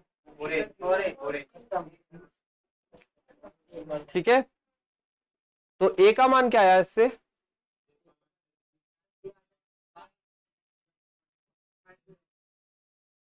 अच्छा, इससे कोटि पता लग गई। कैसे पता लगी? जितने जितने कांस्टेंट होते हैं, जितने अचर होते हैं, उतनी ही कोटि होती है। तो यहां पे एक ही कांस्टेंट है, वो 2 बार लिखा हुआ लेकिन है एक ही, तो कोटि तो 1 आ गई। कोटि का आंसर आ गया 1। ये दोनों ऑप्शन आ रहे हैं, पहला और चौथा, है ना। अब घात निकालनी है। अब घात निकालने का तरीका सुनो। ए का मान आ गया, उस ए के मान को वापस समीकरण में रखेंगे तो वाई स्क्वायर बराबर 4 वाई वाई डैश अपॉन 2 गुणा में x minus y y dash बटा 2। ए हट गया, अब ए पूरा हट गया, समीकरण आ गई। तो वाई डैश को कितनी मतलब इन पूरे को गुणा करोगे तो वाई डैश की पावर कितनी बनेगी? वाई डैश की पावर 2। तो आंसर हो गया, समझ गए? जितने अचर आते हैं उतनी तो कोटि होती है। अब वो अचर का मान निकालकर वापस समीकरण में रखो और देखो जो हाईएस्ट डेरिवेटिव है, मतलब डिफरेंशिएशन है, उसकी घात कितनी आ रही है। तो हमने ए का मान निकाला, रखा यहां पे समीकरण में, इसी समीकरण में, और सॉल्व करेंगे तो वाई डैश की पावर 2 बनेगी गुणा करने पे। हमें सिर्फ पावर से मतलब था तो हमने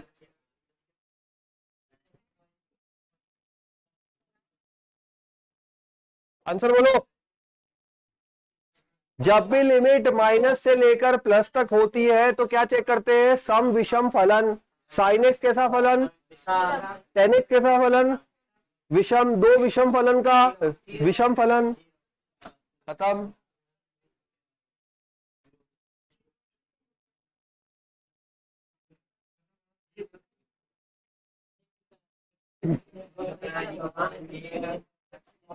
एक्स की घात 3 का समाकलन करना है।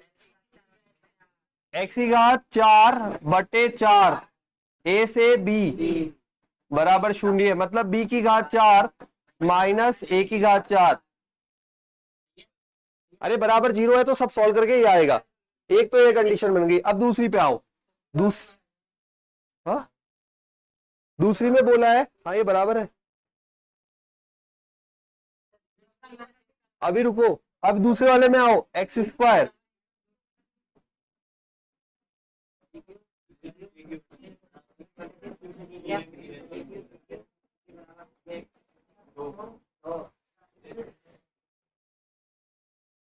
अब ए और बी के मान बोल रहा है, इनमें से जो दोनों समीकरणों को संतुष्ट करे, जो दोनों समीकरण को संतुष्ट करे वो हल है। अब ए और बी निकालने क्यों बैठे हम? ए और बी दे रखे उसने निकाल के, ये ए है ये बी है, ये ए है ये बी है, जो दोनों समीकरणों को संतुष्ट करेगा वो हमारा हल है। अब जो भी करेगा तुम कर लेना। समझ गए ना? बात समझ गए? दोनों समीकरणों को हल करे वो ही हल होगा। ए और बी का मान कौन सा आ रहा है? ये ए है, ये बी है, सारे ये भी हल और ये भी हल हो, मतलब ए क्यूब 1 + 1 यही कर रहा है, यही कर रहा है, यही कर रहा है, बाकी कोई सा नहीं कर रहा। देख लो, दोनों समीकरण को हल करना चाहिए, संतुष्ट करना चाहिए, दोनों समीकरणों को संतुष्ट करना चाहिए, वो हल होगा।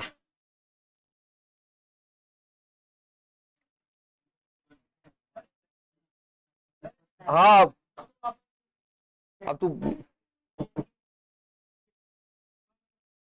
अरे यार ये एक है, यहां रख एक, फिर माइनस, फिर -1 यार।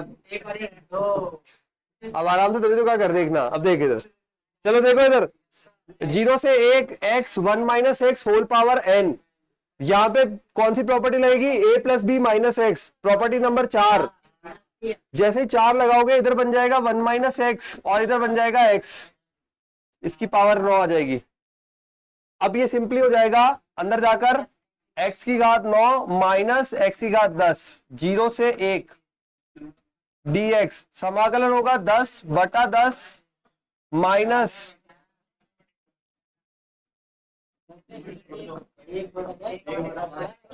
आ गया 1 बटा 10 माइनस 1 बटा 11। इसका डायरेक्ट शॉर्टकट भी है 1 upon n plus 1 n plus 2। n का मतलब है घात, जब भी इस तरह का क्वेश्चन हो n का मतलब है घात, n घात रखो। हाँ हाँ, इस तरीके से हो। जिसमें प्रॉपर्टी नंबर 4 लग रही हो वहां पे ये घात ही n है अपने पास। x की घात सिंपल हो,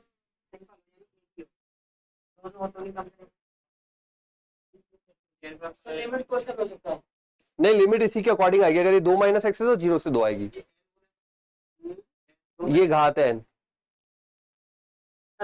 जिसमें प्रॉपर्टी नंबर 4 लग रही हो, जिसमें प्रॉपर्टी नंबर 4 लग रही हो उनके लिए शॉर्टकट है 1 upon n plus 1 n plus 2। n घात है, घात n 9 रखी, 9 प्लस 1 10, 9 प्लस 2 11, 11 गुणा 10 110। चाहो तो पूरा हल करके बता दिया, ये करोगे तो भी यही आएगा, और चाहो तो ये कर लो। अब बस अब आगे बढ़ो जल्दी, ये हो जाएगा आपसे। क्या करोगे, 10x अपॉन एक्स 1 होता है और साइन 2x अपॉन 2x 1 होता है, तो ये बन जाएगा 10x बटे में x लाया तो गुणा में भी x लाऊंगा, ठीक है, बट गुणा यहां पे साइन 2x तो बटे में 2x तो गुणा में भी 2x, ये 1 हो गया, ये 1 हो गया, x से x कट गया।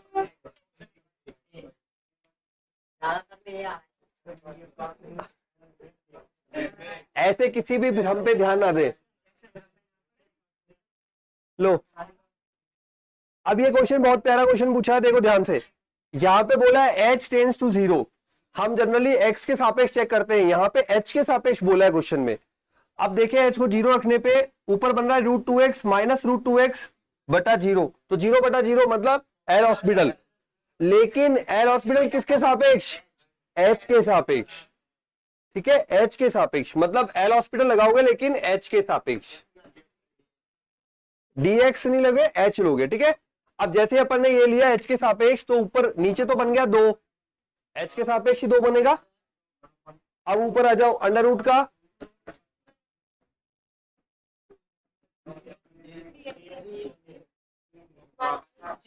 कांस्टेंट है x, कांस्टेंट है x, x कांस्टेंट है, h को 0 रखो,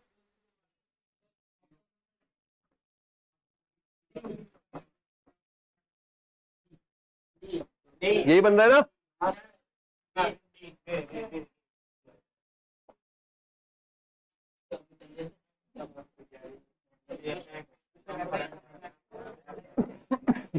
यदि f(x) एक सम फलन है, यदि f(x) एक सम फलन है जहां,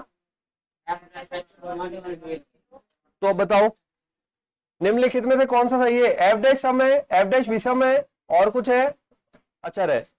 f(x) एक सम फलन लो, x स्क्वायर अवकलन करो, 2x है, सम कौन बोल रहा था अभी यहां से,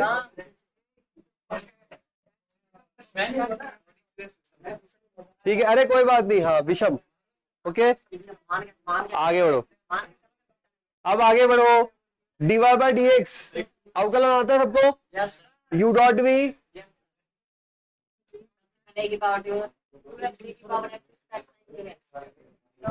e की पावर का e की पावर अंदर वाले का x स्क्वायर का 2x, साइन बैठा रहेगा, अगली बार साइन का cos और 2x का 2, x बराबर पाई रख देना, आंसर आ जाएगा कोई ना कोई। अब वो देख लेना, हाँ, अरे मैं ऐसे नहीं लगाऊंगा फिर गड़बड़ हो जाए, देख लेना तुम।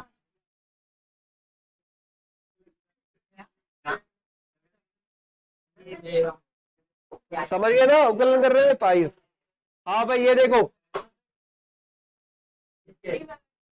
डी बाई भाई अपने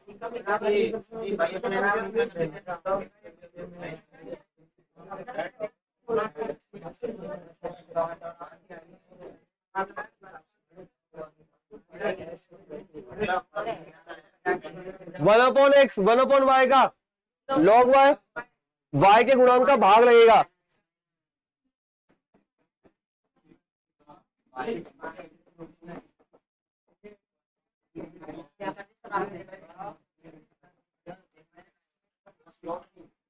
लॉग मान लो या कैसे ही मान लो आप। अरे लॉग सी मानो तो सी मानो, वो सब सी समुंदर है, जितने भी कांस्टेंट आएंगे सब लॉग सी कुछ भी हो सब उसी में चले जाएंगे। लॉग की कुछ प्रॉपर्टी लगा लेना, इनमें से कोई रिलेशन सेटिस्फाई हो जाएगा। लॉग की प्रॉपर्टी सबको आती है, ये घात बन जाएगा, वो उधर जाएगा, ये घात बनेगा तो ये उधर भेज दो, उधर भेज लो, इसको उधर भेज लोगे तो ये दोनों प्लस हो जाएंगे। लॉग में प्लस क्या हो जाता है, गुणा में बदल जाता है। घात दोनों की 1/2 है, 1/2 का मतलब अंडर रूट, तो ये ओवरऑल बन जाएगा इधर माइनस सी बराबर, उधर दूंगा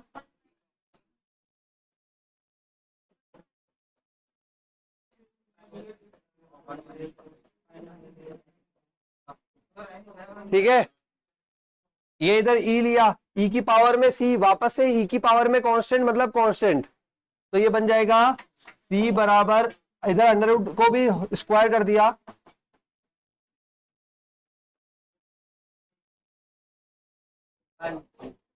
तो 1 प्लस का 2x माइनस का 2y माइनस का 4xy बराबर में सी। ये 1 तो चला गया समुंदर में, 1 चला गया समुंदर में, 2 कॉमन लेके चला गया समुंदर में, माइनस x माइनस वाई, बोला ना ज्यादातर भाई यहाँ पे एक समुंदर में चला गया, डुबकी लगा ली, 2 कॉमन लिया, वो भी समुंदर में चला गया, x minus y minus x y 2xy,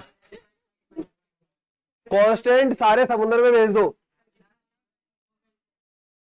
सी में जाके सब खत्म।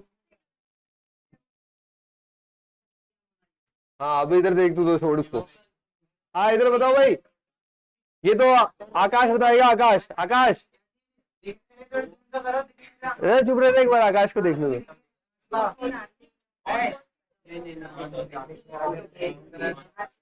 आकाश बता भाई, घात और कोटि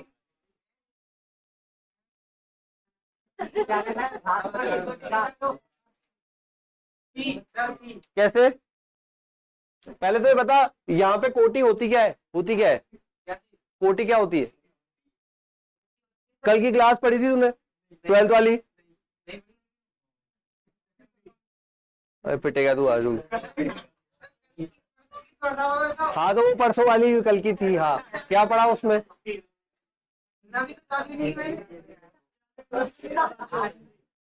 मैं 9.3 पे चल रहा हूँ, ये चालू ही नहीं करी, ये 3, अरे 9.1 में ये तो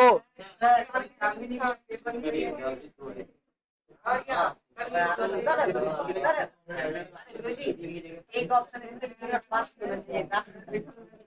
अब देखो भाई, एक द्विपद बंटन में, सुन लो ये प्रायिकता,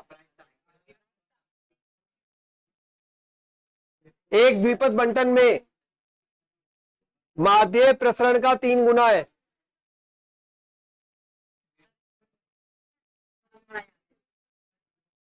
माध्य प्रसरण का 3 गुना है। माध्य क्या होता है, x बार। अब द्विपद बंटन में, द्विपद बंटन में माध्य जो होता है वो होता है NP, डायरेक्ट याद रखना है ये। और द्विपद बंटन में जो प्रसरण होता है सिग्मा, वो आता है NPQ, ठीक है।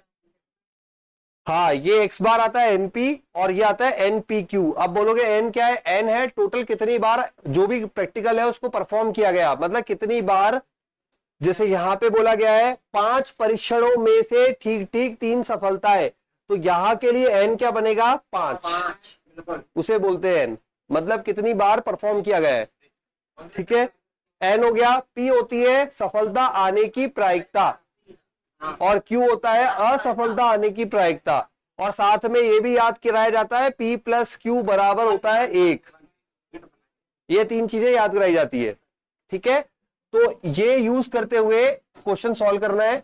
अब यहां पे x बार होता है माध्य, प्रसरण होता है सिग्मा। ठीक, और बोला है माध्य प्रसरण का 3 गुना है, माध्य जो है वो प्रसरण का 3 गुना है, मतलब x बार बराबर 3 गुना सिग्मा। मान जमाते हैं, एन पी बराबर 3 n p q, n p से एन पी कट गया, क्यू बराबर कितना आया 1/3, तो Q बराबर यहां से मिल गया 1/3, तो P बराबर कितना मिलेगा यहां से 2/3, N यहां पे 5 है और ठीक ठीक 3 सफलता है, मतलब ये आपसे बोलना चाह रहा है 5C3 NCR P की पावर R, P की पावर R, Q की पावर N-R, ये है द्विपद बंटन 12वीं क्लास प्रायिकता। अब वो कर लेना, ठीक है, हाँ कि वहीं से ये, हाँ बिल्कुल पढ़ेंगे प्रायिकता तब करेंगे ये भी। बस अब ये मान निकालना है इसका। आप ये बताओ, निम्नलिखित कथनों पे विचार कीजिए। ये गलत है। अगर A इंटरसेक्शन B बार लिखा है तो इसका फॉर्मूला बनता है originally P of A minus intersection, जिसपे बार नहीं होता वो आगे आता है माइनस इंटरसेक्शन, जबकि ये उल्टा लिखा हुआ है तो ये गलत है। उसके बाद ये इंटरसेक्शन है तो ये सही है। अब ये फॉर्मूले डायरेक्ट A बटा B का सूत्र P of A intersection B बटा PB, और ये भी डायरेक्ट सूत्र है P of A union B, P of A plus P of B minus intersection, तो ये वही लिखा हुआ है। तो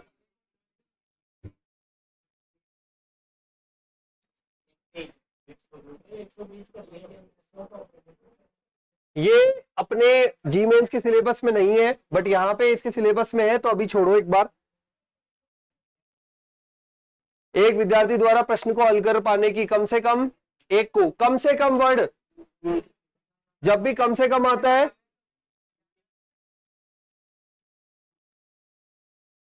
probability of A union B, जब भी कम से कम मिले यूनियन और दोनों वर्ड मिले इंटरसेक्शन, फॉर्मूला आता है ए और बी की प्रायिकता दी है, फॉर्मूला में जमा देना आ जाएगा। हाँ? कैसे इसको क्या हो गया यार, P और Q 5C3 कितना हुआ, 5C2 कितना होता है भाई 5, 5 और 20 10 हो गया। ये माध्य है, ये भी अपने माध्य, अच्छा ये स्टैटिस्टिक्स का पार्ट है, अभी पढ़ा नहीं है, आगे देख लेते हैं, मतलब सांख्यिकी। बस इतने ही क्वेश्चन लिए थे अभी, चलो कोई बात नहीं, अब करेंगे अगली क्लास में, नेक्स्ट क्लास में देख लेंगे एक पेपर इसका, एक पेज लेके फिर आगे उसका ले लेंगे। ठीक है, बाकी तुम कर लेना, 15 क्वेश्चन बचे हैं वैसे। Bye bye.